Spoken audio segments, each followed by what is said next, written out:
semifinal game from Dyken Park in downtown H-Town. Had some entertaining games over the course of the weekend. Tonight we have two teams looking for their first win. It's the Texas A&M Aggies at 5-4 and the Rice Owls at 2-7. Let's bring you up to the booth. Brett Dolan, Brian Bogusevic, thanks for joining us not only tonight but throughout this weekend for this fantastic event. It hasn't been a lot of fun, though, for Texas A&M, Brian. They're trying to find any offense. Wyatt Hensler has given them a little bit of a boost, but they need more. He's been the one real spark in this A&M offense. It's been a seamless transition from the Ivy League to Texas A&M for Wyatt Hensler. It's a balanced, powerful swing, and for an offense that's looking to get going, the best way to do so would be to get this guy some at-bats with runners in scoring position. No doubt about it. He has the homer and a couple of RBIs this weekend for Texas A&M. Meanwhile, for Rice, Iram Bocachica, he has made his mark over a couple of games. Iram Bocachica has been a pleasant surprise for this Rice Owls baseball team. His glove is what got him into the lineup. He's a shortstop by nature, slides over to second base to give them plus defense up the middle, but he's hit since he's been in there, a .320 batting average. He popped a home run on Friday, so he moves up in the lineup all the way up into the leadoff spot. Yeah, that smile said a lot. He's having some fun this weekend, but two teams trying to fight to get a win to finish off this weekend. The Texas A&M Aggies and the Rice Owls will step aside. Come back with our first pitch right after this from downtown Houston.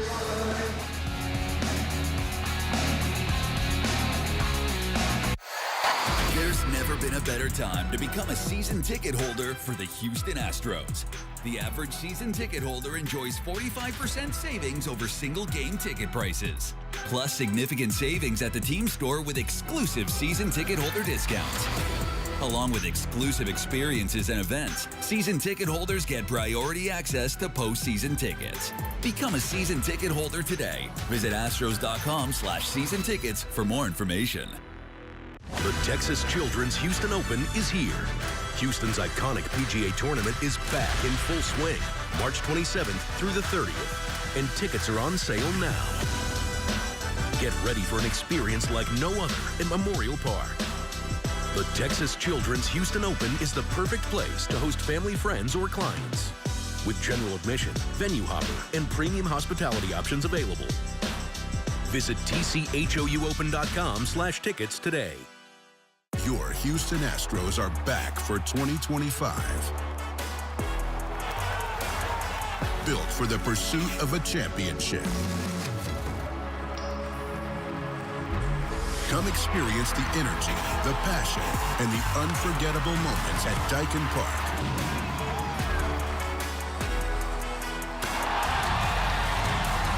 Tickets through June on sale now.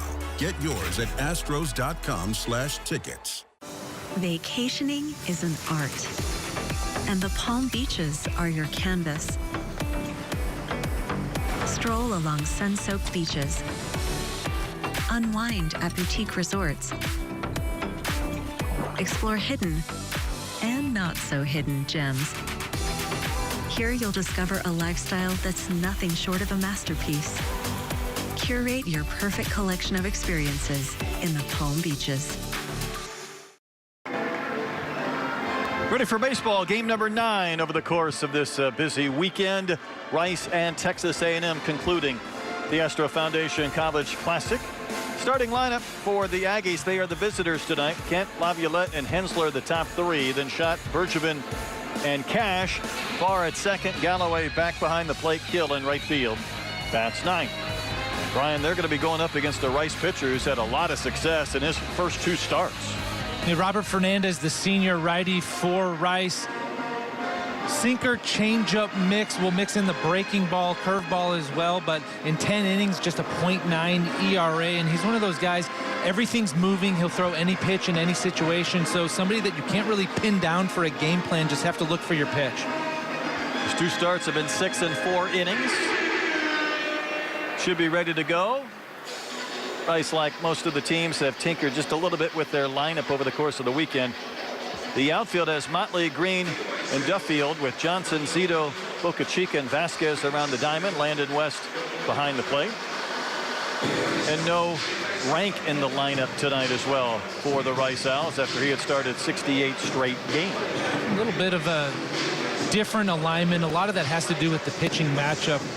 Rice has all right-handed hitters in the lineup today, so that's going to affect the way that they're aligned defensively. Michael Early has been trying to pull some strings to get his team going. I would say, Brian, we always talk about the importance of scoring first and getting off to a good beginning. Feels like it might even be magnified a bit for A&M if they can get some early hits and runs. I couldn't agree more. Whoever scores first, it will be a huge swing one way or the other for this Texas A&M team. If it's them who scores, all of a sudden everybody can breathe a little bit and relax. If it's Rice who ends up scoring first, all of a sudden it's here we go again. Right. Breathe, relax, exhale. It's hard enough to hit as it is. It is. Coach Early hoping to get the win, so is Jose Cruz Jr. Back at his alma mater. Great conversation with these two coaches this week, and they've kind of fought their way through a couple of games. And here we go on a 66-degree Sunday evening with the roof open. A little bit windy, swirling inside this beautiful ballpark downtown. And Caden Kent, the shortstop, steps in to begin things. First pitch of our game is a little bit in. Eric Gaucher calling balls and strikes in our nightcap. With Michael Carroll at first, Ron Teague umpires at second, Michael Durantis at third. This Aggies team was blank 4-0 a night ago. Kent was 0 for 4.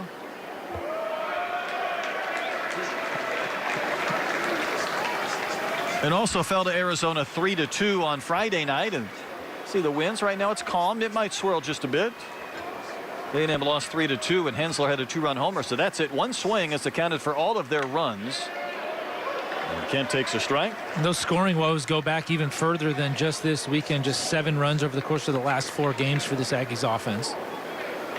Yeah, it didn't just happen here at Daikin Park.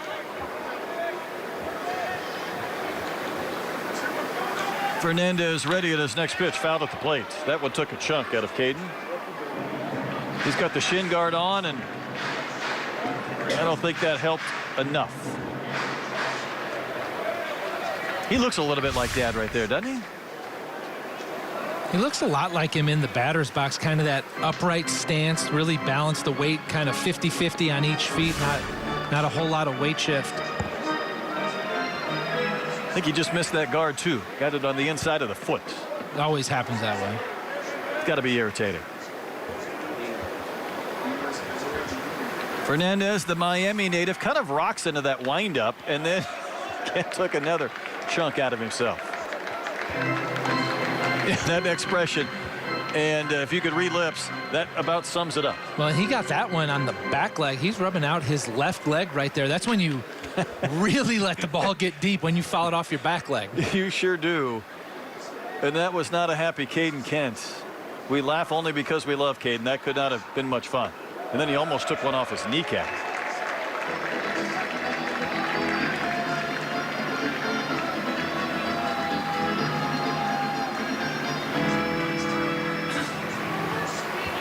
Fernandez was at Miami-Dade before he came to Rice.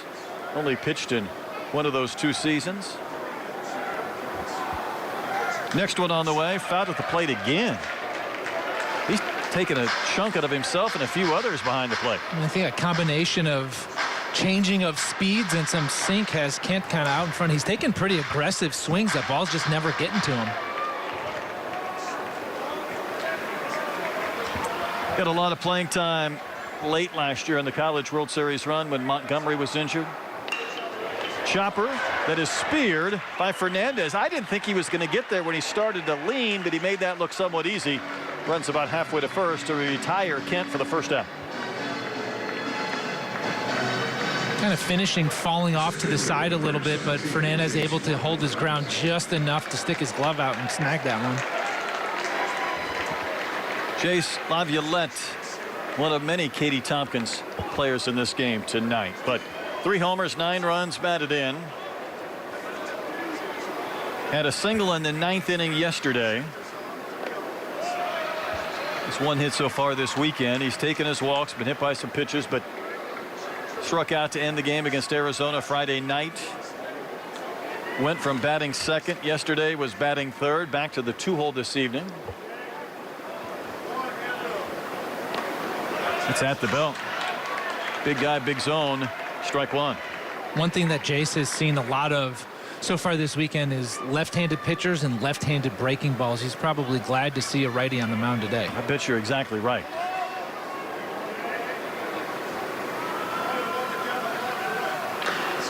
Just watching Fernandez on that pitch. Sometimes we talk about pitchers that begin with their changeup grip outside of their glove, and then they change once they put it back in. It almost looked like to me that Fernandez was trying to find the ball in his glove as he was going into the windup. A lot of times pitchers are very weary of giving anything away. When they change that grip, they don't want to tip the pitches at all.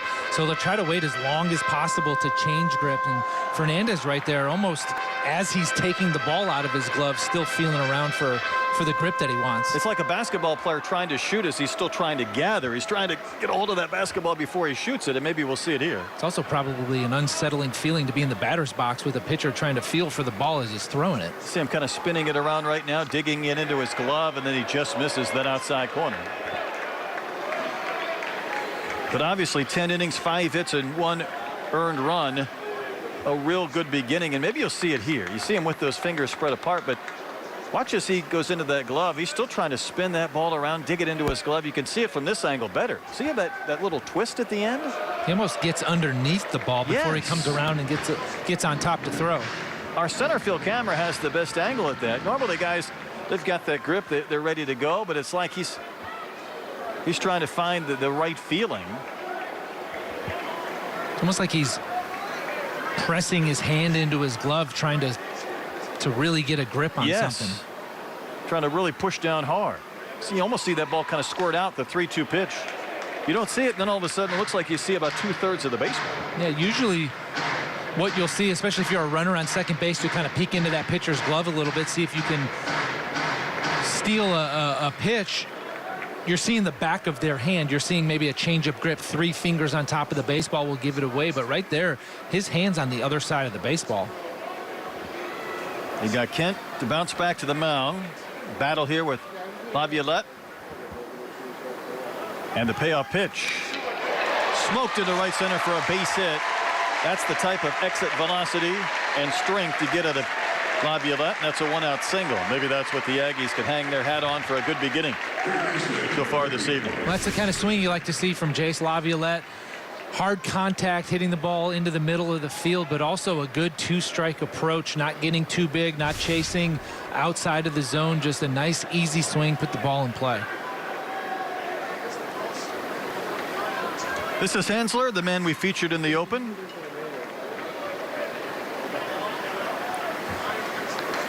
A couple of home runs, including one this weekend. The fun part about that matchup is Landon West, who was behind the plate, maybe calling the pitches, was also a Tompkins product. So those guys go way back.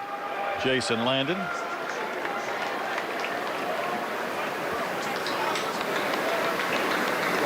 But as Brian mentioned, Hensler came from Penn, a Quaker, to an Aggie, Ivy League to SEC. That is a jump not every single player can make. In fact, I'd say seldom should guys do that. Fly ball to rather deep right, should be playable for Duffield. He's not quite to the track. He'll make the catch. And that's the second out.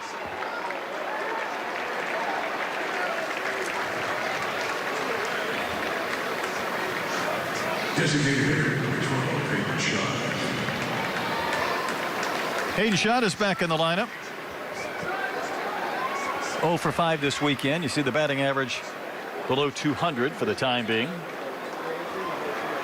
Sometimes I think the fun part about the College Classic is seeing players fairly early in their year, well before conference play, and then kind of track them, teams and individuals, as the season unfolds. But there's definitely a few of these Aggies hitters who we're going to look at, maybe just check their numbers 3-4 weeks from now, and could be in a much healthier spot.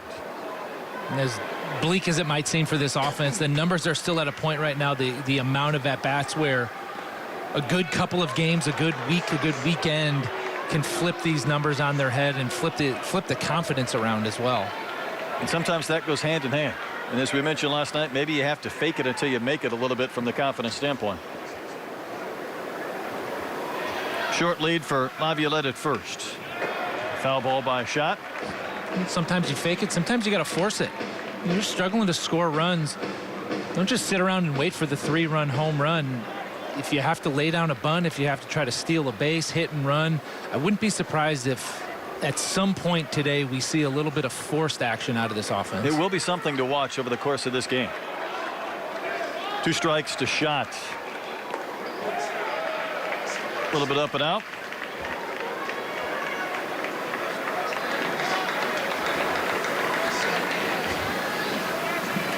Until the Aggies got 2 hits in the 9th inning last night, they had 2 hits in the entire game.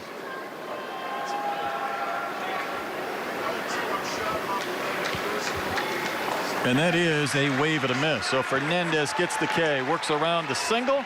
Aggies strand a runner. Another 0 for the offense, and the Rice Owls coming to the bat here in the bottom of the first.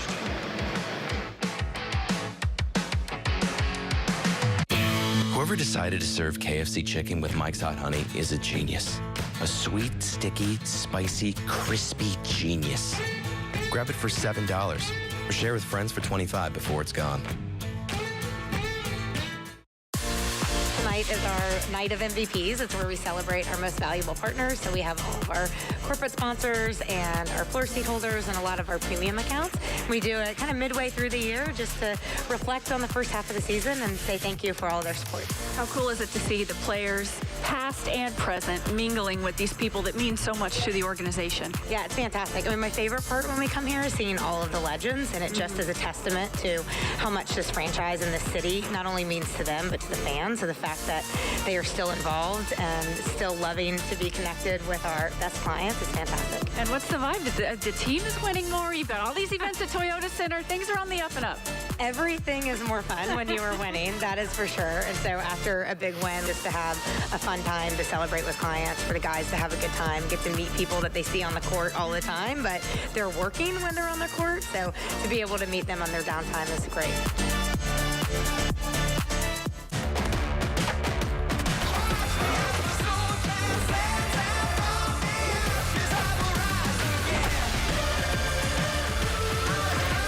Catch Astros spring training action on Space City Home Network. Everybody having a good time here at Daikin Park, especially when you get your face up on the big board. Starting lineup for the Owls has Boca Chica, Motley, and West the top 3. Eldridge the DH, Duffield and Wright. Vasquez at first. Then Zito, Green, and Johnson round out the starting 9 for Jose Cruz Jr. They're going to face a pitcher tonight in Texas A&M's Miles Patton. He's given up just 1 run in 12 innings of work. Patton is a junior lefty transfer from Long Beach State. Really good results so far, that .75 ERA, but the strikeouts and walks 16-1. Coaches love that. The stuff doesn't jump off the page when you look at the scouting report, the low 90s fastball, slider, changeup, but you put it all together with a guy who really knows how to pitch, and he gets really good results. So coming into this game, the 2 starting pitchers, Fernandez and Patton, had combined for 2 earned runs in 22 innings, 4 walks, and 26 Ks. That's strikeout to walk ratio. That's one of those things that it's predictive of future success. It shows you that what's been happening isn't really fluky. These are guys who are throwing the ball over the plate and nobody's hitting it. And Iran Boca Chica is going to lead off. Hitting 6 straight, 3 hits, including a home run here at Daikin Park, and he takes strike 1.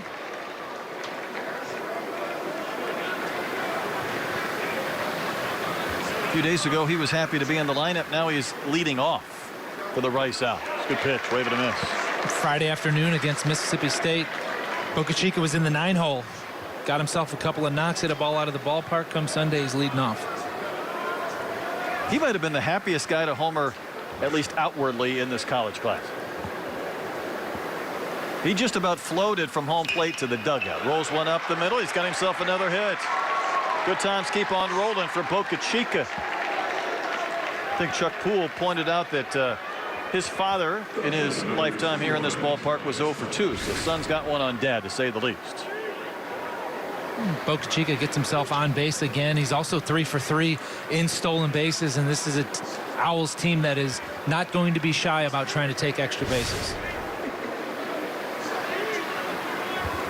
Tobias Motley, Houston kid, steps in, 1 for 9 this weekend. Cy Ranch High School product.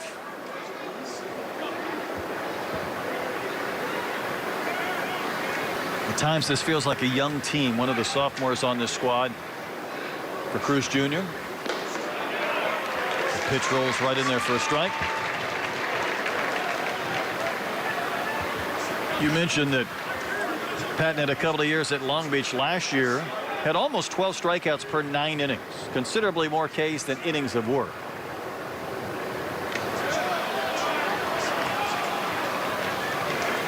.11 starts. Opponents hit only .216 against him, so again worthy of jumping in that portal. And as we've mentioned a few times, you wonder how will this translate from Long Beach State to Texas A&M, the team that was within a game of winning a national championship. Well, so far so good. A little different test tonight inside this big league ballpark, but also I think these pitchers understand when the team's not hitting that they don't want to see a couple of runs go up early because it might feel like that's steep to overcome. It's certainly not a soft landing for a starting pitcher when you know that you have an offense that hasn't gotten off to the best start. 1 or 2 runs can kind of sink your night. You got to be on top of it from pitch number 1. Boca Chica stolen 3 bases this year and draws a throw.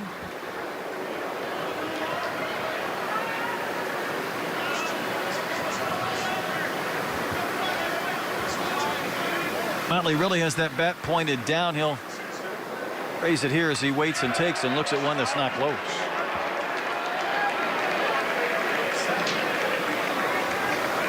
Always thought it would be hard to hit starting with the bat pointed in that direction. You've got to have quick hands to both get the bat back up to the normal starting point and then have a good angle. In theory, you can start the bat any way you want. You've just got to get it into the proper hitting position. It just takes a lot more work to get it there from the angle that Motley has, and you have to be consistent with it, because if you're off just by a little bit, it'll be off by a lot at the contact point. We'll show it here. See what I'm talking about, or not. And he fouls one back to our right. Motley played in 44 games last year, 40 starts, played a lot of third base in his first year with the Owls.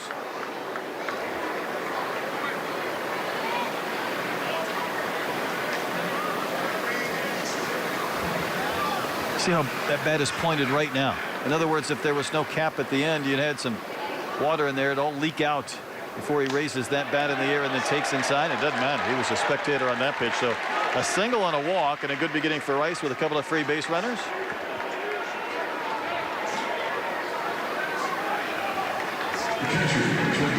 Good at bat right there by Motley. He's hit his way into the lineup this year, but showing a little bit of patience and a mature approach.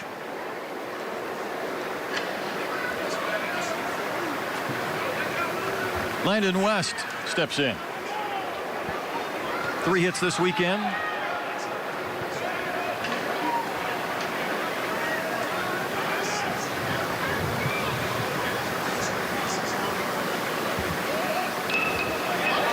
Three-hole hitter's going to bunt. Fielded by Patton. He makes the play. Boca Chica goes to third, and Motley advances to second. Don't see the bunt, the sac bunt from the 3-hitter very often, but that kind of tells you what the Rice coaching staff is thinking of in terms of how this game might play out. They're thinking that potential low-scoring game and just a couple of runs early could be a difference.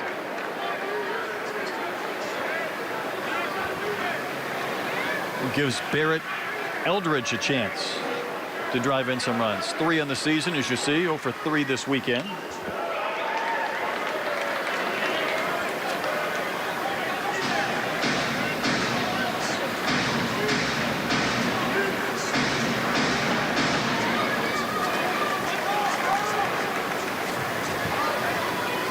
Rice played Arizona earlier this week, and Eldridge had a 3-run homer.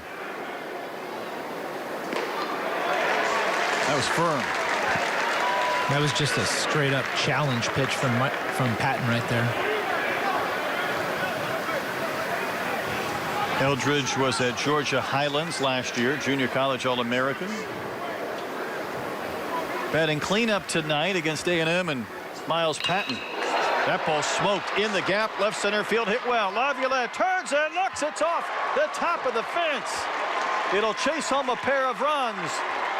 Motley had to scamper home on a ringing double from Eldridge. And Rice has indeed struck first, 2-0 Owls. And he just missed by a couple of feet of a home run. Well, fool me once, shame on you. Barrett Eldridge doesn't get fooled twice. The 0-1 pitch was a fastball that Patton was able to throw right by him in the middle of the zone. He tried to do it again, and Eldridge was all over it, and just about one degree of launch angle away from a home run to straightaway center. I might have suggested to Tobias Motley he could run. That ball was not going to be caught. He had to scramble around third. Not sure if he just lost the ball or he thought that might have a chance to be caught, but he had to hurry. You don't want to not be able to score from second on a double off the fence. As Troy Duffield bats. Trey Duffield, who's 0 for 2 this weekend.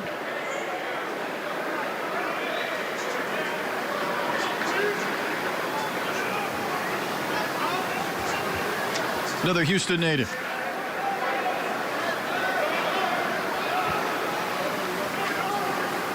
And strike product.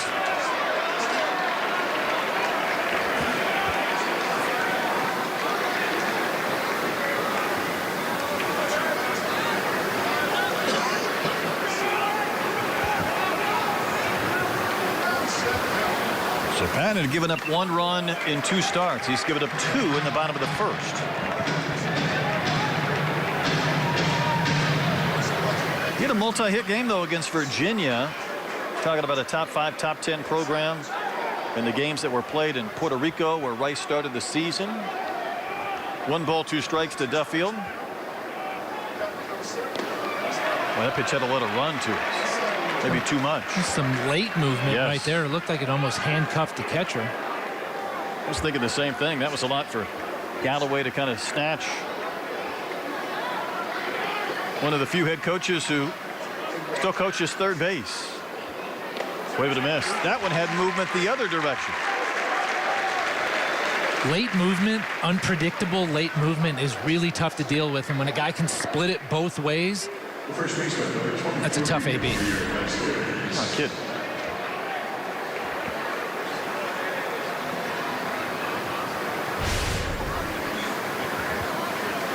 Javier Vasquez, the first baseman, in with 2 outs, and Eldridge at second base. First pitch swinging, and that's a mile-high pop-up on the infield. Bergevin calls off his pitcher. Patton makes the catch, ends the inning.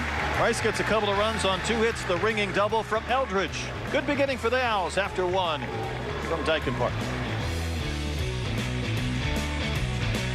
This rodeo season, legends break free from the arena and thunder into your living room. So saddle up from your sofa with Space City Home Network, bringing you all the action of Rodeo Houston. Witness every buck, every turn, and every champion crowned with live coverage and in-depth analysis of bull riding, precision barrel racing, and of course, world-class livestock competition. Rodeo Houston on Space City Home Network begins March 4th. What does Texas A&M University stand for? We stand for excellence, respect, and loyalty. We stand for leadership, integrity, and selfless service. We stand for 4 straight hours. We stand up for others. We don't stand by, and we won't stand still. At Texas A&M, we know what we stand for. Come stand with us.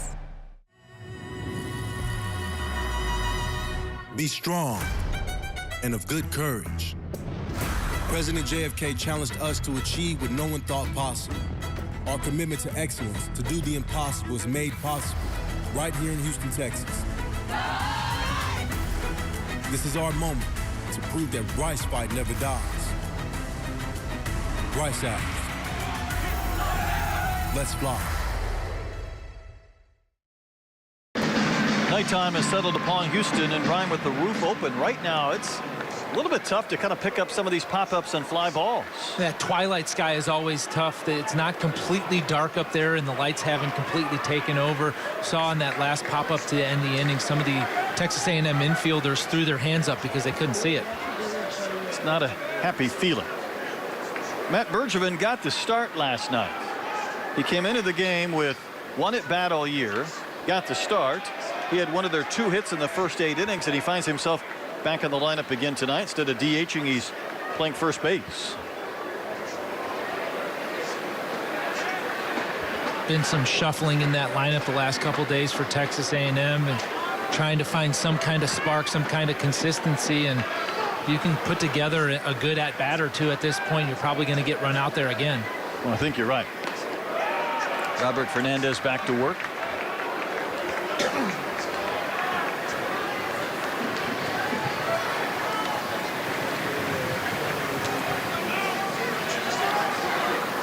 Fernandez didn't win a game last year, had a good earned run average under 4 last season at Rice. That's a play for Zito. Vasquez on the other end, able to corral it to retire Bergevin. Nice play for the first out. Zito's known for his defense, and that was a nice play right there. Went deep into the hole, fielded that ball cleanly, and made a nice strong throw. Getting it over to the first baseman on the fly. Such an advantage to not have your first baseman have to go down and pick it out of the dirt. And that's a freshman in Zito. And this, again, is such a young Rice team. As Gavin Cash steps in. 4 hits and an RBI. But against Tennessee, and again, A&M came in as the #1 team this week. Many think Tennessee right there with them. Obviously, A&M's going to fall a little bit in the rankings. Rice started 4 freshmen. Open portion of the infield, and Cash will just slice one where the shortstop would have been normally playing. Gavin will take that hit, a 1-out single. It's not common to have that many freshmen on the field at any one given time, and for Rice to throw 4 of them out there, especially this day and age when it seems like the transfer portal and older players dominate the game, is even more rare. Indeed it is. And you talk about developing versus borrowing or acquiring from the portal, and clearly Rice is going to build with some of these young kids. Sawyer Farr, the second baseman, getting another chance to play. He almost looks like a pencil from that angle. And you're talking about a young kid. And sometimes, you know, we've been discussing strength and conditioning programs. You can identify 18-year-olds sometimes when you just look at their frame coming out of high school. Well, you get the guys who've been in the program for a couple of years and have been on that meal program and that weightlifting plan. And you can see the extra 20, 30 pounds that they've put on since they've been in college.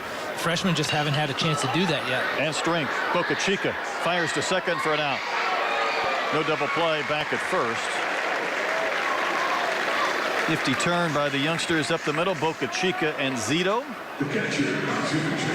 But that's also part of the scouting and player development that goes into college baseball. You know, you're not just a coach in that role, you're also scout. And you have to do a little bit of projecting and say, hey, we like the actions of this kid, we like the frame. Once we get him into our program and add some strength to him, we might have something. It's the fun part about baseball. It's also the real challenging aspect too.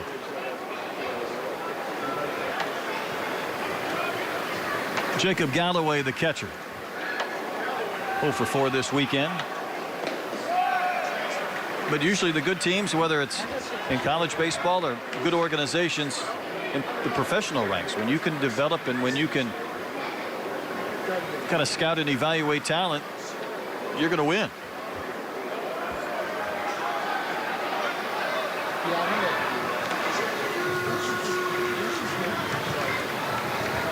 Couple of runs for the Owls in the bottom of the first. Aggies have been running uphill these last couple of games, waiting for that breakthrough half inning, whatever it may be.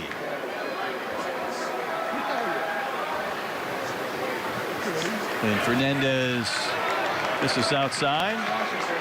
2-0.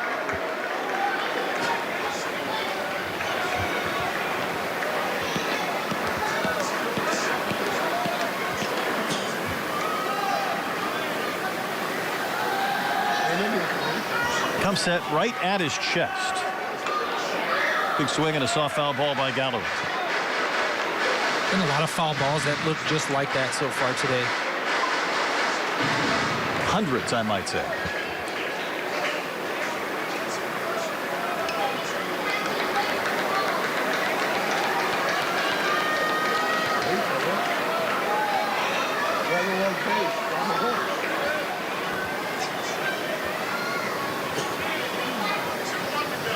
Pitch timer winding down as Fernandez delivers. Green came charging in to make the catch with 2 outs to end the inning.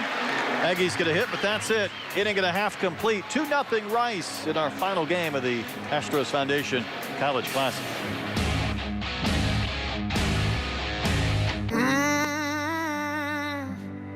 Here for you. I'm gonna be here. Right here for you. Don't you have no fear. I'm right here. Here for you. I'm right here for you. I'll be here for you. When you need me. Icy Hot Pro Massaging Balm. Easy to grip and massage and the power of 2 max strength pain relievers. Ice works fast, heat makes it last. Icy Hot Pro Massaging Balm.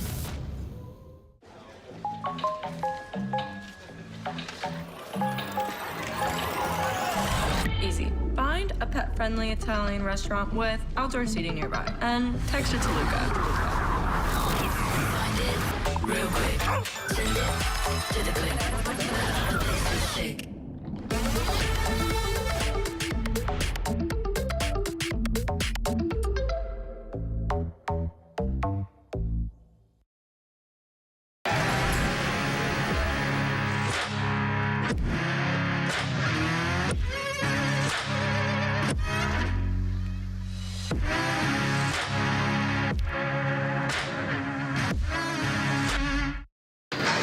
The 12th man is represented all weekend. Might have left a little bit early last night, but they've been on hand throughout the course of these 3 games. And this event is always better with A&M, Texas, LSU. Some of the top-tier fan bases can be part of it and be here. Some really good programs, some really good fan bases, and it's an easy place to get to for a lot of those teams. This is Michael Zito, shortstop, leading off the bottom of the 2nd.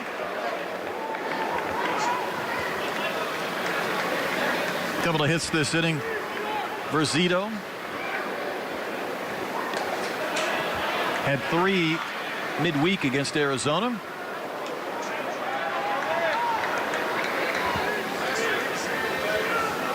Also had a walk-off home run already this year against USC.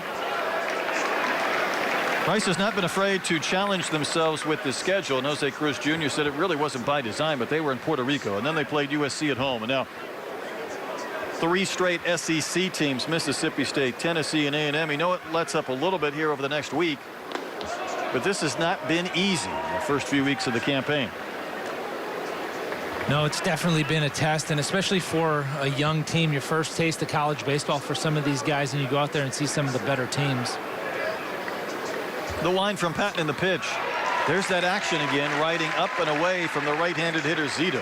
It's the similar pitch that Duffield K'd on back in the first that gets Zito in the 2nd. You could almost see Zito there trying to feel for that movement as he was swinging. He wasn't quite sure where that ball was going to end up as his bat was going through the zone.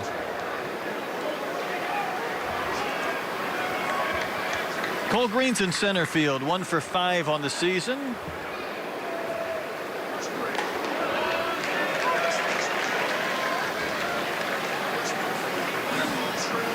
Got his first career start against number 2 Virginia, and he's starting tonight against the number 1 Texas A&M Aggies, and that may change again really soon, considering this weekend for A&M and the fact that they've now lost 4 straight games. But how about your first 2 college starts against 2 and 1? Not a lot of guys who could probably say that.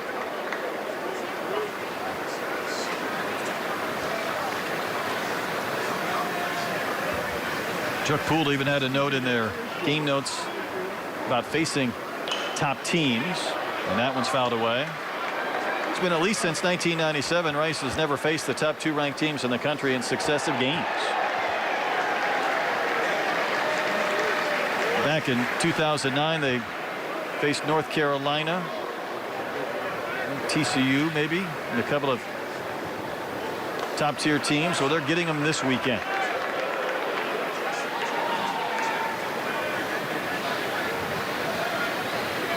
19th appearance in a weekend series of games here at this ballpark over many different names over that time frame for Rice. 1-2 to Green.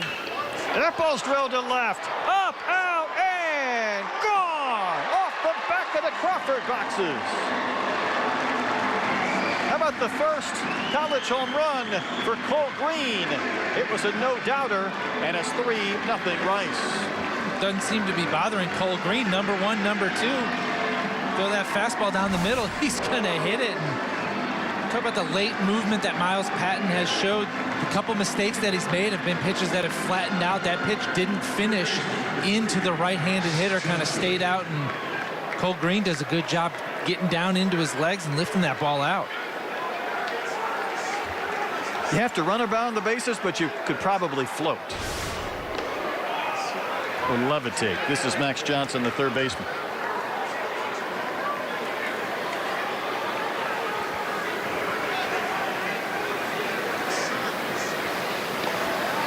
Healthy wave and a miss.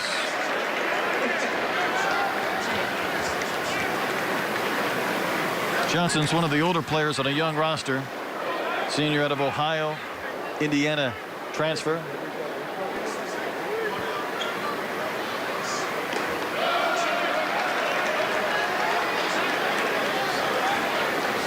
This is not the beginning that A&M envisioned, and now Rice playing with a full dose of confidence.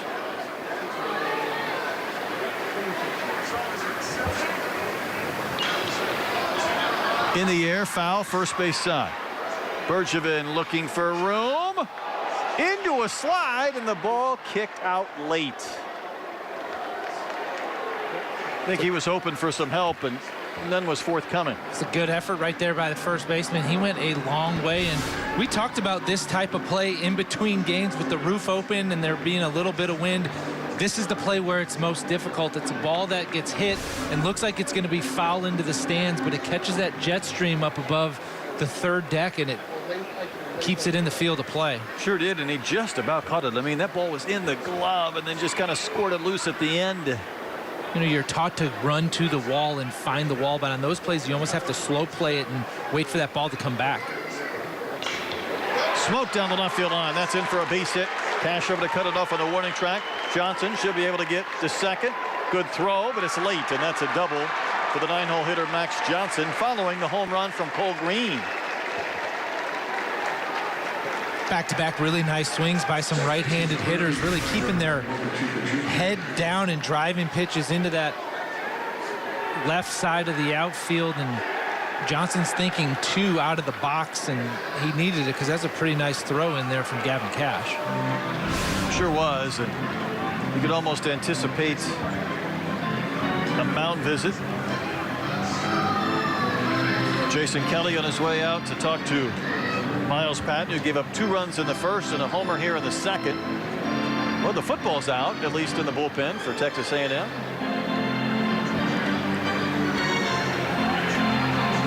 Throw that thing around, get loose. In case they need anybody to throw a go route. If he pulls a helmet out, then we'll really know they're loaded for business. He must have been watching the combine in the clubhouse this week. Provide some motivation.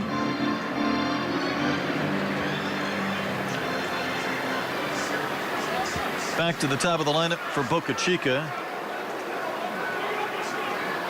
Immediately extended his hitting streak to 7 games when he singled last inning and would score. That one got him. Well, after a quick mound visit, Boca Chica couldn't get out of the way and wore that one. That's 3 straight base runners with 1 gone.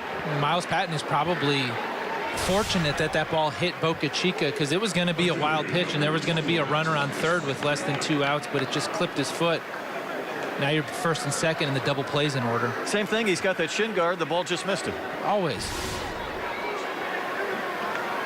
Those are some colorful shoes. Could you have pulled that off? Not me. Too much flash or style for you? Too much everything. Tobias Motley will wave and miss. He walked just an inning ago. Came into this weekend with 5 hits and 6 at-bats, including 4 against Arizona midweek. 1 for 9 here at Daikin Park, and he just about took out a couple of camera people. And when I mean just about, I mean by a matter of inches.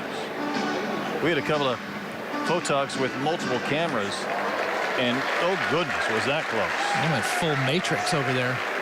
Here comes the medical personnel on a sprint from the other camera well, and they got a thumbs up. That must have been just about as frightening as you could imagine. Wave and a miss by Motley. Dano strikes. Third strikeout from Patton, second of the inning.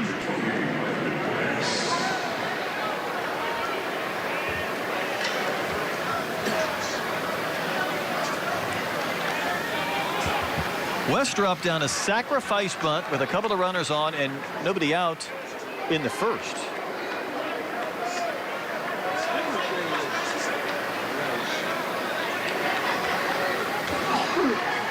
What was funny about West and the Aggies, he'll wave and miss. Last year in a 16-3 game, he came into pitch with the bases loaded and got a ground ball for a double play. He's on the other end of that sequence tonight.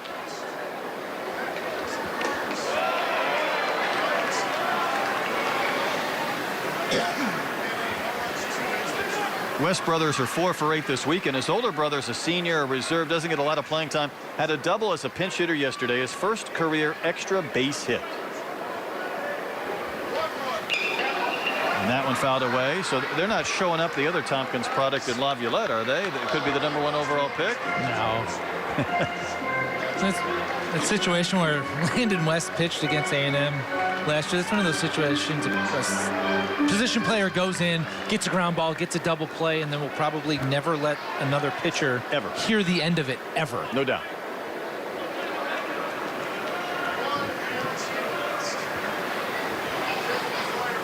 Two on, two out. Now the count's 2-2. The only thing worse than that is a pitcher who gets himself a hit. Insufferable? Oh. What's so hard about it?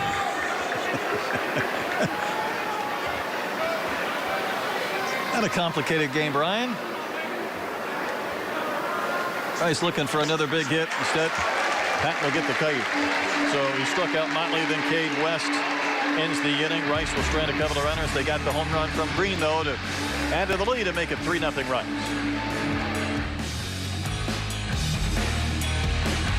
Chipotle's braised beef barbacoa might be our best kept secret.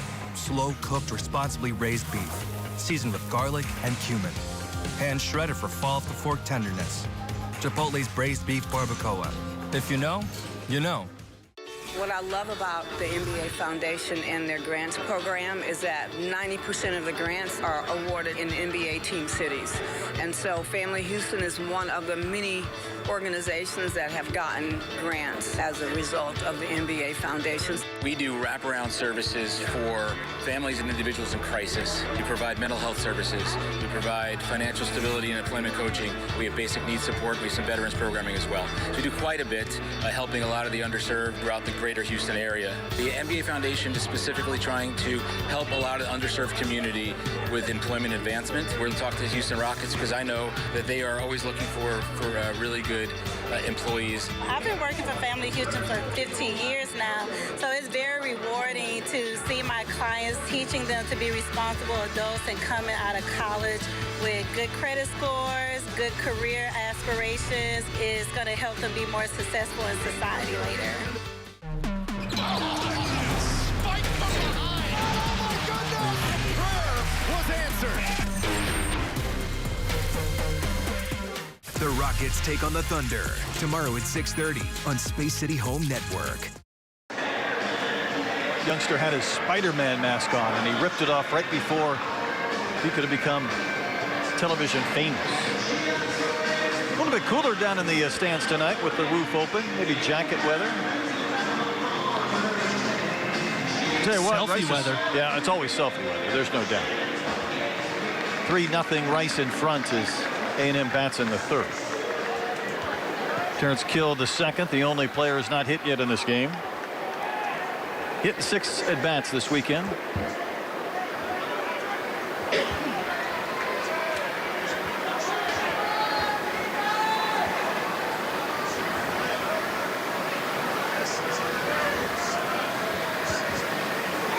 Fernandez again just kind of slowly rocks his way into his windup and then delivers a strike over the outer edge. We're still kind of watching his grip and his pitch sequencing.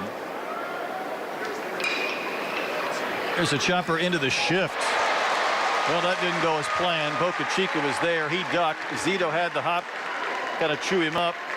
And the Aggies, quite frankly, don't care. They will gladly take what will be a hit, I would imagine, for kill. But there were too many bodies in the same spot. A little bit of miscommunication. That's one of the downsides of the overshift, is sometimes you get guys in the same area, and just a little bit of miscommunication between Boca Chica and Zito right there. When you talk about the scouting reports and you want to shift a guy like Hill, and then you get the pitch and you get the ground ball and then it doesn't work. There's a lot that went into setting that thing up not to get a result. See it again, though. That ball kind of pops through the glove. Kent smashes one high in the air. Deep right. This one might sail out of here easily.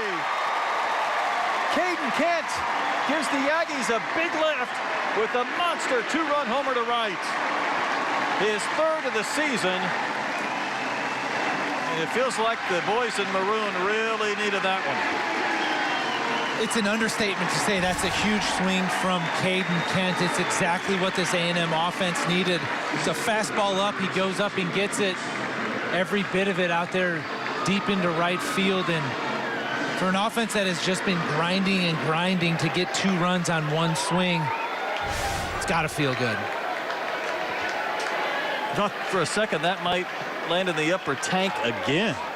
Seen a few monsters up there, and Ken, of course, back where his father played for a few years as an Astro, and Laviolette will bat. My time frame here, Brian, I don't think yours did either, didn't coincide with Jeff Kent playing for the team. And he was not one for small talk with media members or even teammates or anybody. There's a chopper again into the shift. Zito there to make the play, and he throws out Laviolette for the first down. I mean, he was all business. I remember watching him growing up and just thinking that looks like a guy who's here to just play baseball and do nothing else. And to beat you.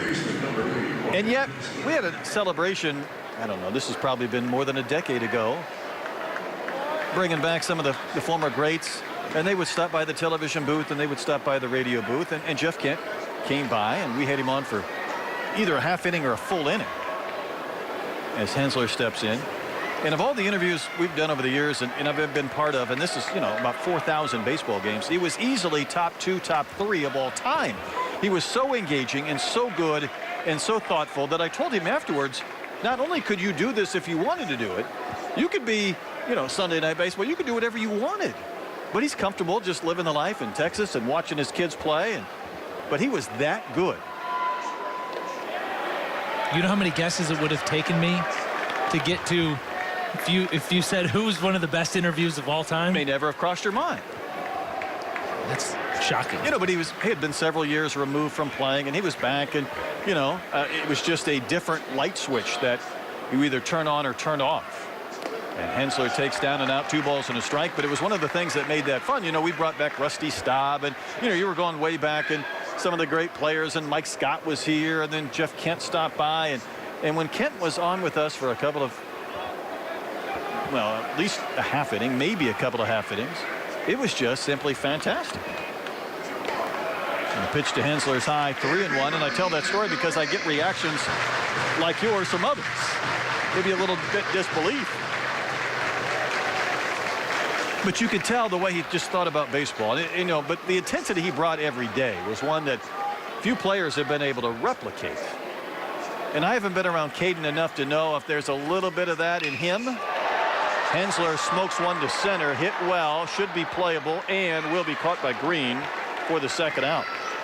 But I bet there's some of that Kent determination in Caden. There's got to be. I can't imagine Caden growing up around his dad, learning the game from his dad. It gets taught a certain way, and I would imagine that the way that it was taught to him was you play to win at all times. You do. You play hard, you play to win. And that shot from Kent allowed that dugout to exhale just a bit. Hayden shot the DH. Struck out his only time in. Keep in mind it was a 2-run homer because Hill hit the ground ball into the shift and Rice had it played perfectly, only the ball skipped through. But you're not giving that one back if you're Texas A&M. Take every one you can get.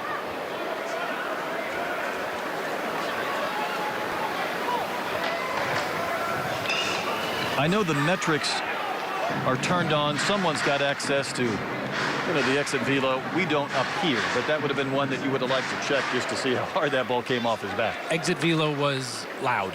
Yes, it was. Loud and far.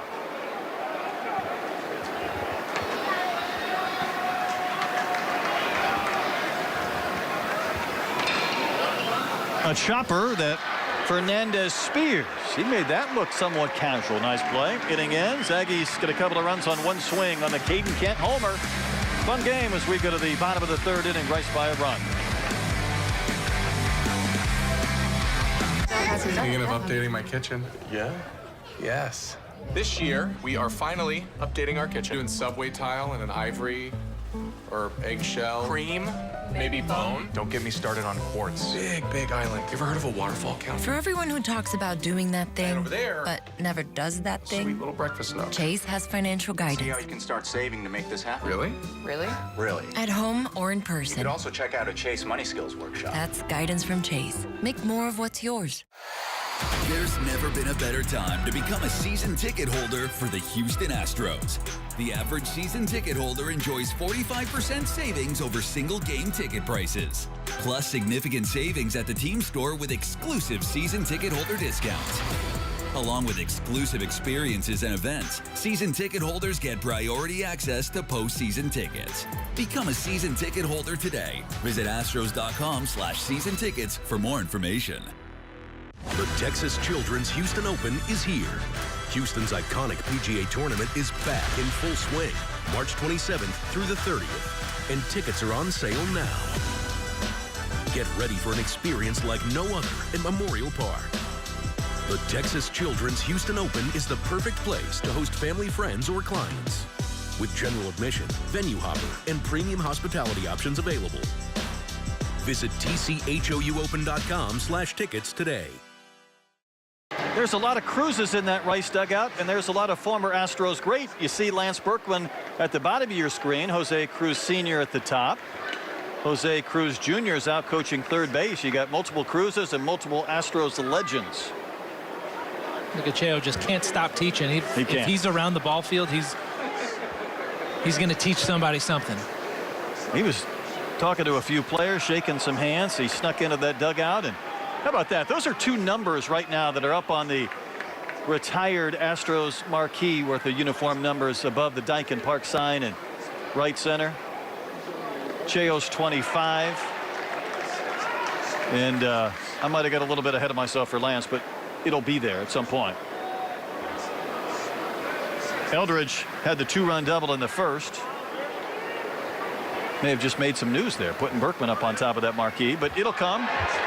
You were talking about how his numbers, very much deserve some Hall of Fame consideration, even though it won't happen as Eldridge is hit by that pitch.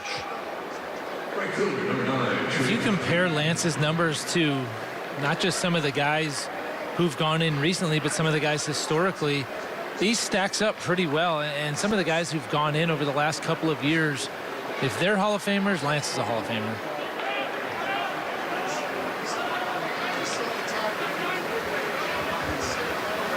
Tremendous switch hitter. Trey Duffield, the batter, struck out his only time in.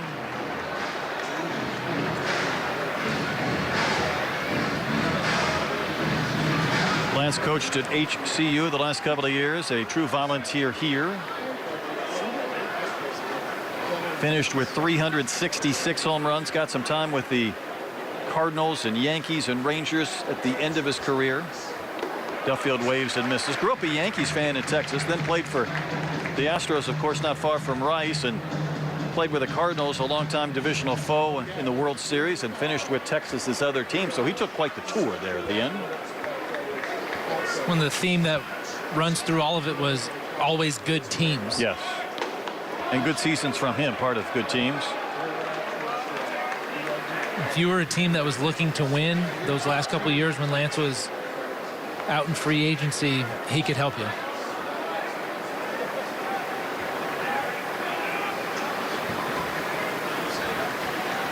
Leadoff base runner for the Owls. Duffield had squared to bunt as that throw went to first. You know, while it's fun for Jose Cruz Sr. to be in the dugout or Lance to be back wearing the blue and white of Rice and contributing in the dugout, there's also kind of an equally interesting storyline for their director of recruiting and player development. There's a bunt down to third. Hensler's got it, flips to first to retire Duffield.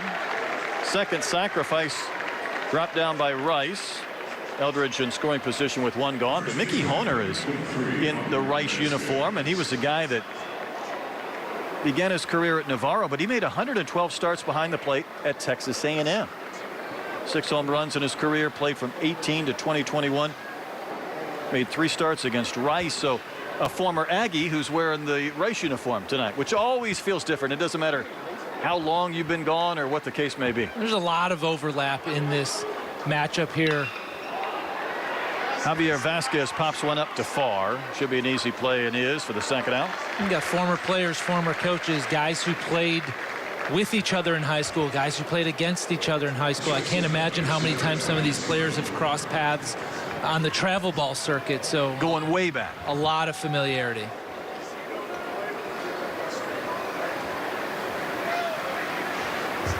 Two outs, and Michael Zito will hit. He went down on strikes against Patton in the second. One of 4 Ks that Patton has recorded.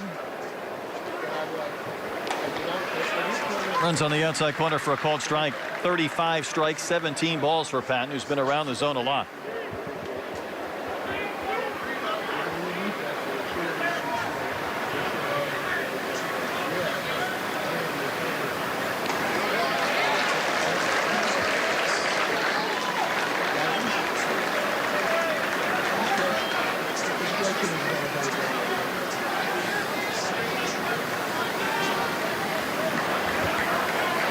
Hit Eldridge to start the inning, but a sac bunt to pop up gets him 1 step away from ending the frame, and there's that pitch again, that ride, that run up and away.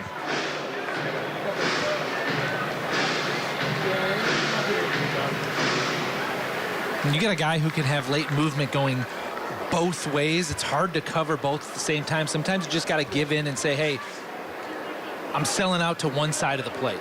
Got to be irritated. Zito spanks one out to center. Laviolette got a good break. He will backpedal, make the catch, and retire Zito to end the inning. Owls strand a runner in scoring position through 3. Rice 3, A&M 2.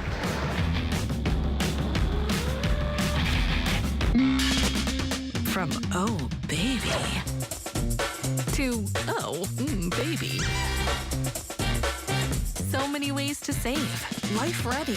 Wallet happy. That's 365 by Whole Foods Market. My roof was badly damaged by wind and hail, but my insurance company only offered me $53,000. That's when I decided to call Daly and Black. They fought for me, and in the end, they got me $2.7 million.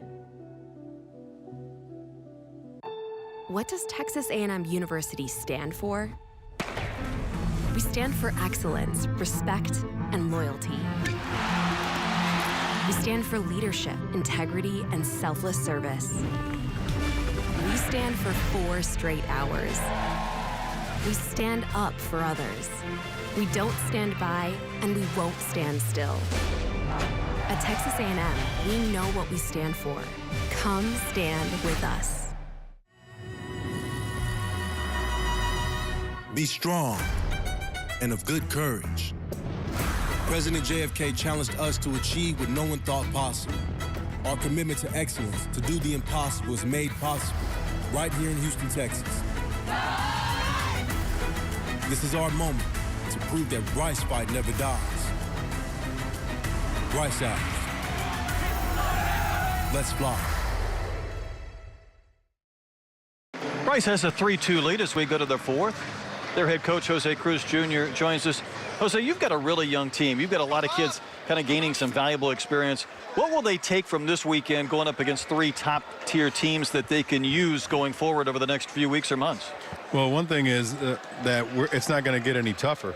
I mean, we've faced some elite competition already, so it's a amazing introduction to college baseball for them and see what it looks like at the elite level and just understand what kind of work it takes for us to become something like that. You know, we've seen a couple different iterations of your lineup, some guys in and out on a day-to-day basis. How much of that is playing the day's matchup against starting pitching, and how much of that is still just trying to evaluate a pretty young team? I think they are both. There's some things that I think can make one person successful with the matchup of the day, and other times we got to see what this guy can do. It's both on the pitching side, defensive side, and offensive side. Did Cole Green float around the bases after that home run? He is some kind of fast man.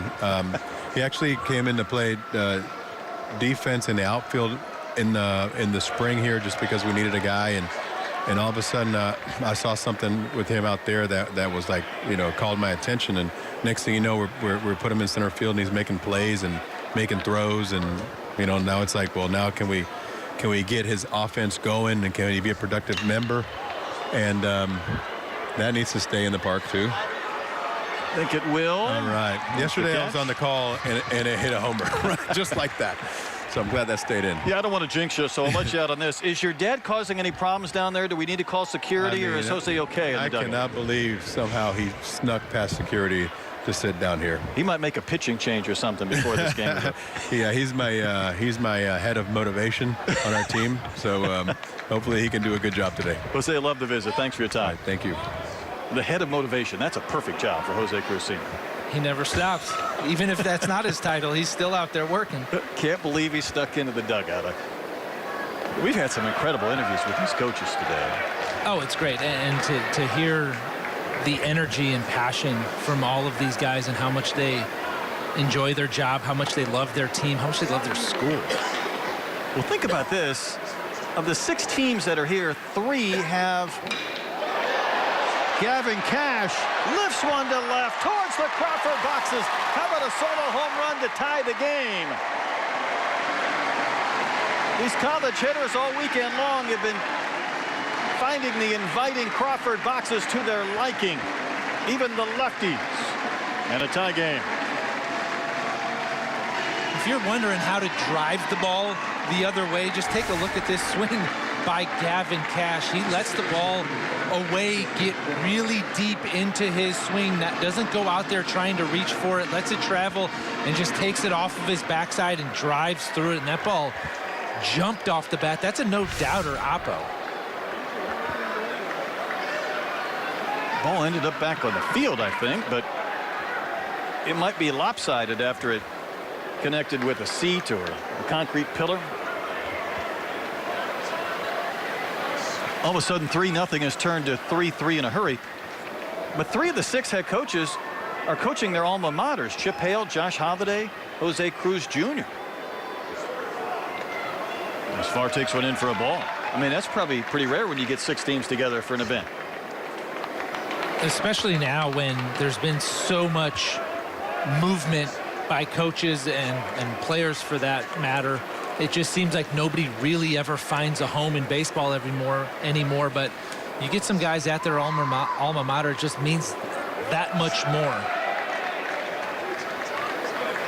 And of course, 2 of those 3 left A.J. Hinch's staff midseason, the Detroit Tigers, when their alma mater came calling. Far reached on a fielder's choice in the second.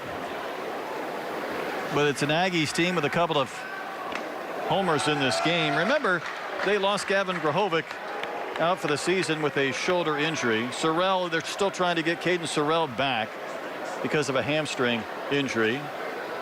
First team All-American type potential, you know, SEC caliber player. And those are 2 big bats. So when you talk about this Aggies offense not looking right, it does come with some explanation. Well, absolutely. It's just a combination of circumstances. It's slow starts from a couple of guys. It's some unfortunate injuries to the wrong guys. And next thing you know, you're kind of behind it from an offensive standpoint. But at some point you get healthy, and at some point you get going. Smoke back to the mound. How about that grab from Fernandez? A bit of self-preservation. He's fielded his position well all game long, and he had to that time. That ball was caught out of self-defense. That's a rocket straight back up the box, and it looks like it's headed straight for Fernandez's head, and he just sticks that glove up at the last second. Yeah.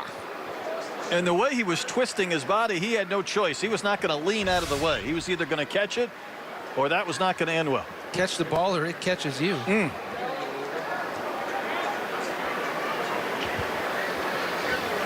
Jacob Galloway in. Hit hard to second. Boca Chica with the bobble, but he has time to collect and throw out Galloway to end the inning. But Gavin Cash with an opposite field solo homer off Fernandez. Tied at 3 as we go to the bottom of the 4th inning at Dyken Park.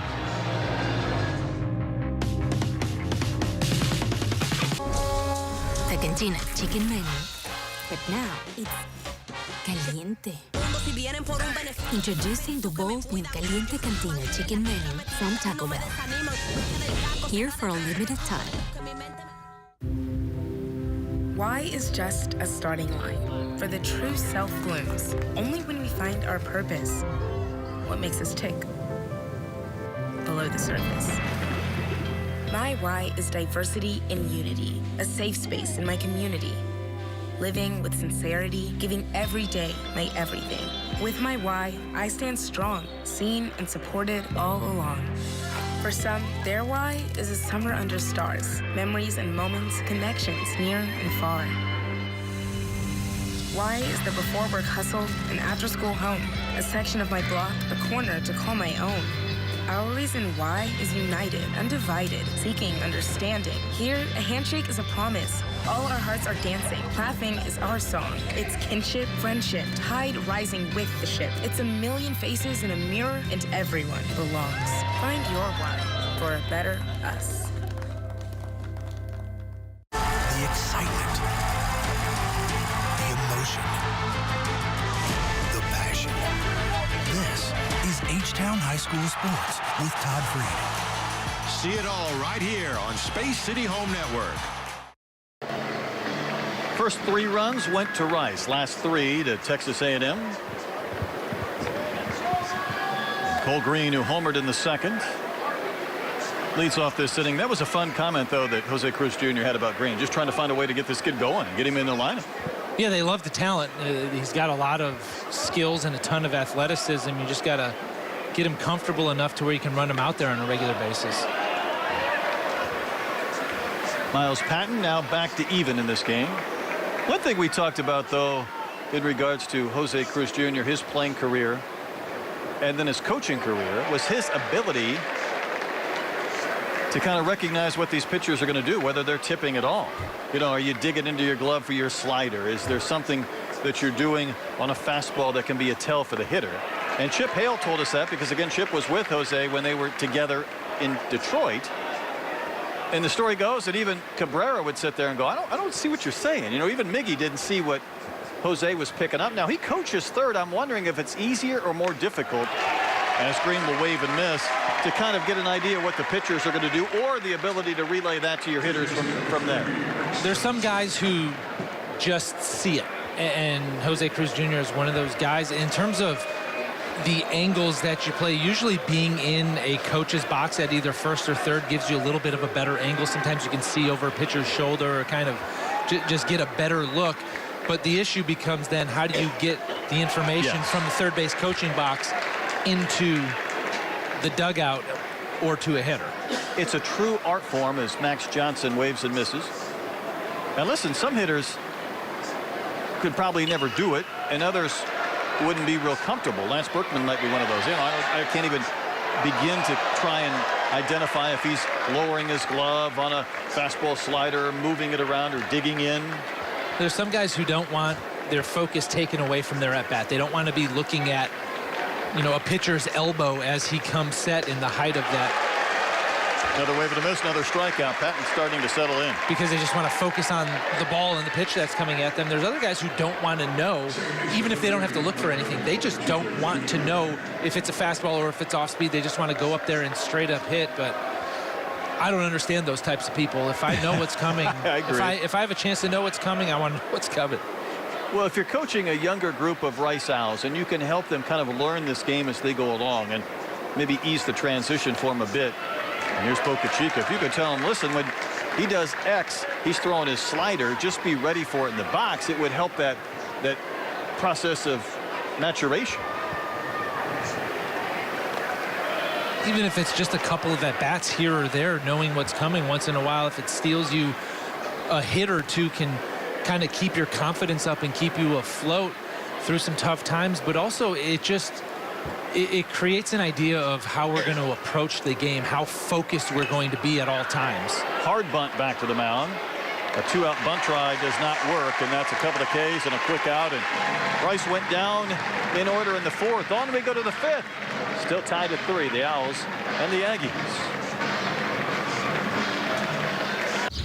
Did they just hop from a baseball game to a show on Max without leaving DirecTV? It's like all their apps and channels are connected. Oh, it's all connected. Shows, movies, sports, cooking shows. Oh my God. Is she talking to us? Tell me, how does DirecTV put all your favorite stuff on one home screen? Uncanny content suggestions based on your watch history? Or mind control? Were you recently electrocuted? A better way to watch whatever you want to watch. Well, I, for one, am intrigued.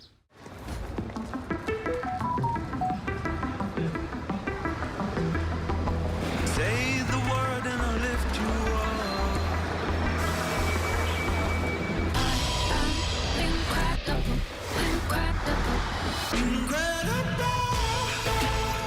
up. Move my next meeting to tomorrow at noon and text it to Jen.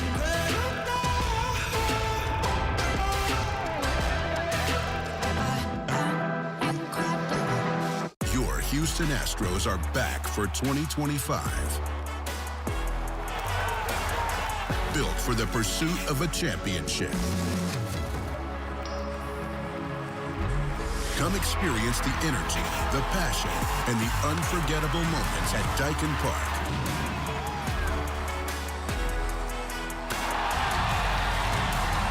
Tickets through June on sale now. Get yours at astros.com/tickets. Aggies now is tied at 3 as we go to the top of the 5th inning. Texas A&M is connected with a couple of home runs. A 2-run shot from Ken, a solo shot from Gavin Cash. If your last name starts with a K, you're feeling pretty good about your possibilities of homering today if you're in the Aggie uniform. And of course that brings up Terrence Kill the second. So can he continue that? He has a single and he scored a run. See, I should have warned you, Brian. My horoscope said today I'd be magnetic, but then again you have the same horoscope, so our magnetism would maybe cancel each other out, or maybe just be double trouble. What happens when you put two magnets together? Don't they push away from each other? I don't know.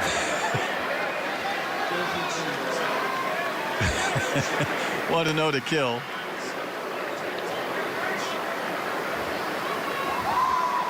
Fernandez gets a wave and a miss. Brian and I have the same birthday, so we'd have the same horoscope, so we'd both be magnetic. Yeah, exactly. It also said our wallets would be shut tight today, but I don't know how that differs from any other day.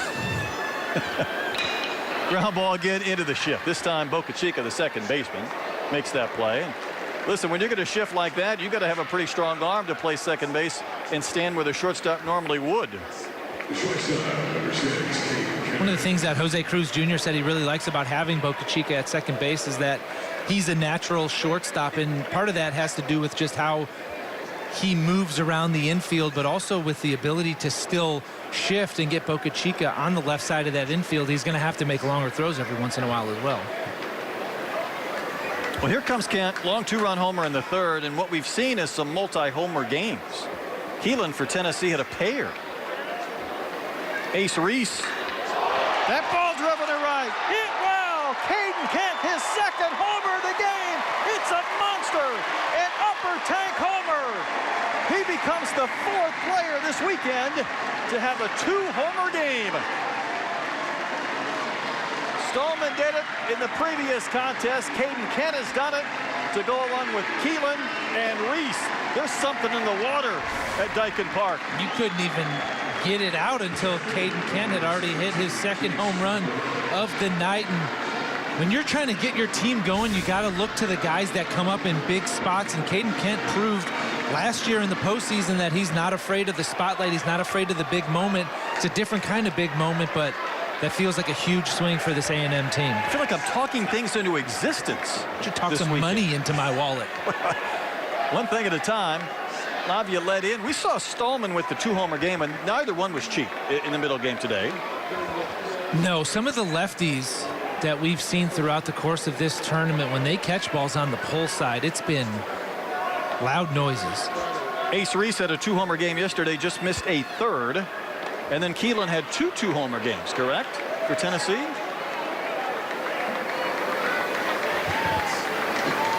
I think he had 4 homers in the first 2 games. So that's 4 players with 5 2-homer games. And it's also 4-3 Texas A&M.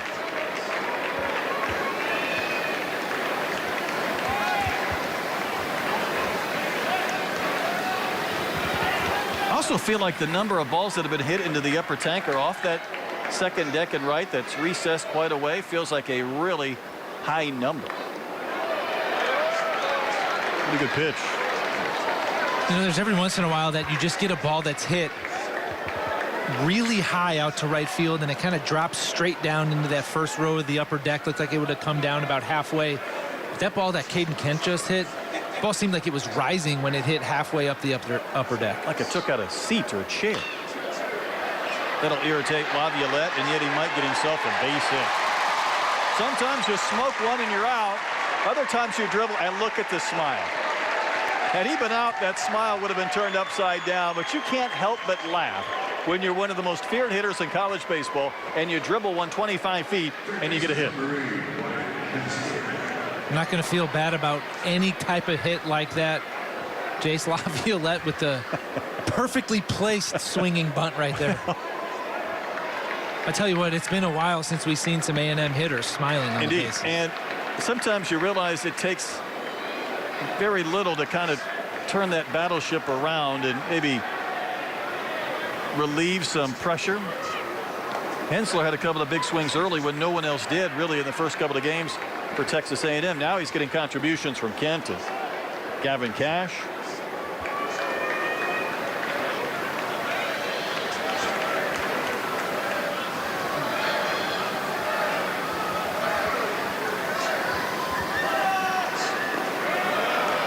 Remember Hensler with his home run the other day.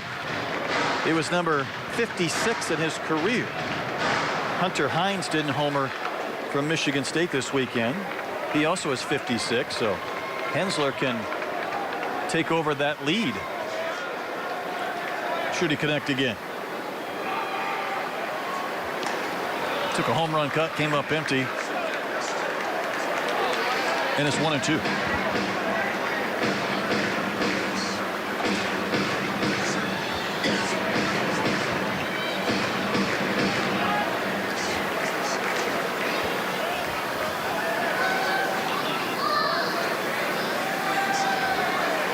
For this thought after this pitch.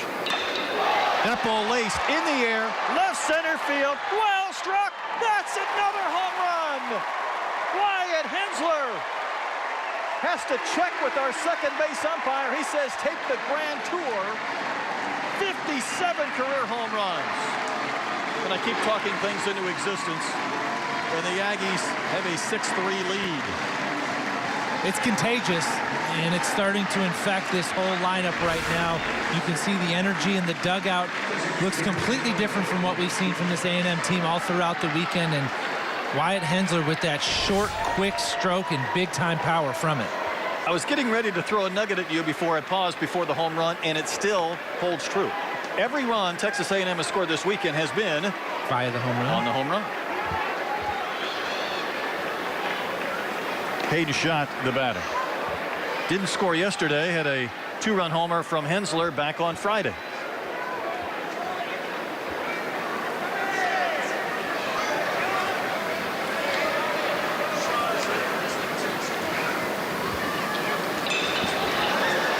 Shanked away by Schott.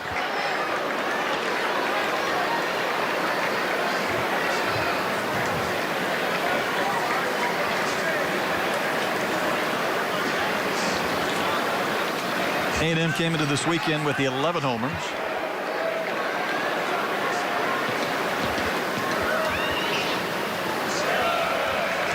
Up to 16.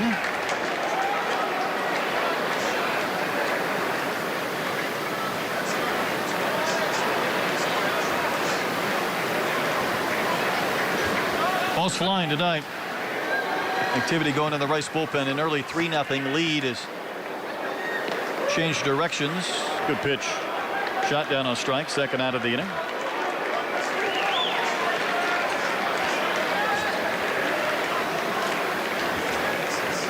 The first baseman is number 15, Matt Bergevin. Bergevin has flied to right and bounced to short.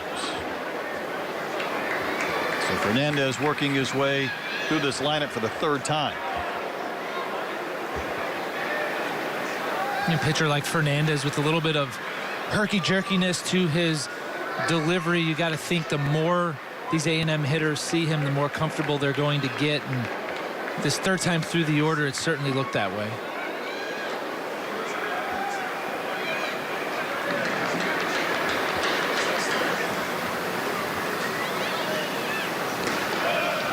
Two long home runs just this inning from Kent and Hensler.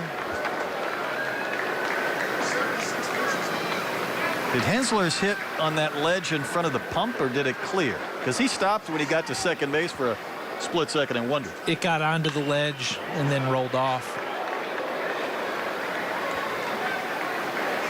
I'm guessing that's about 830 feet of home runs this inning. They were no doubters off the bat. So Fernandez just wants to end this fifth and get his team back to the plate, to the bottom of the frame.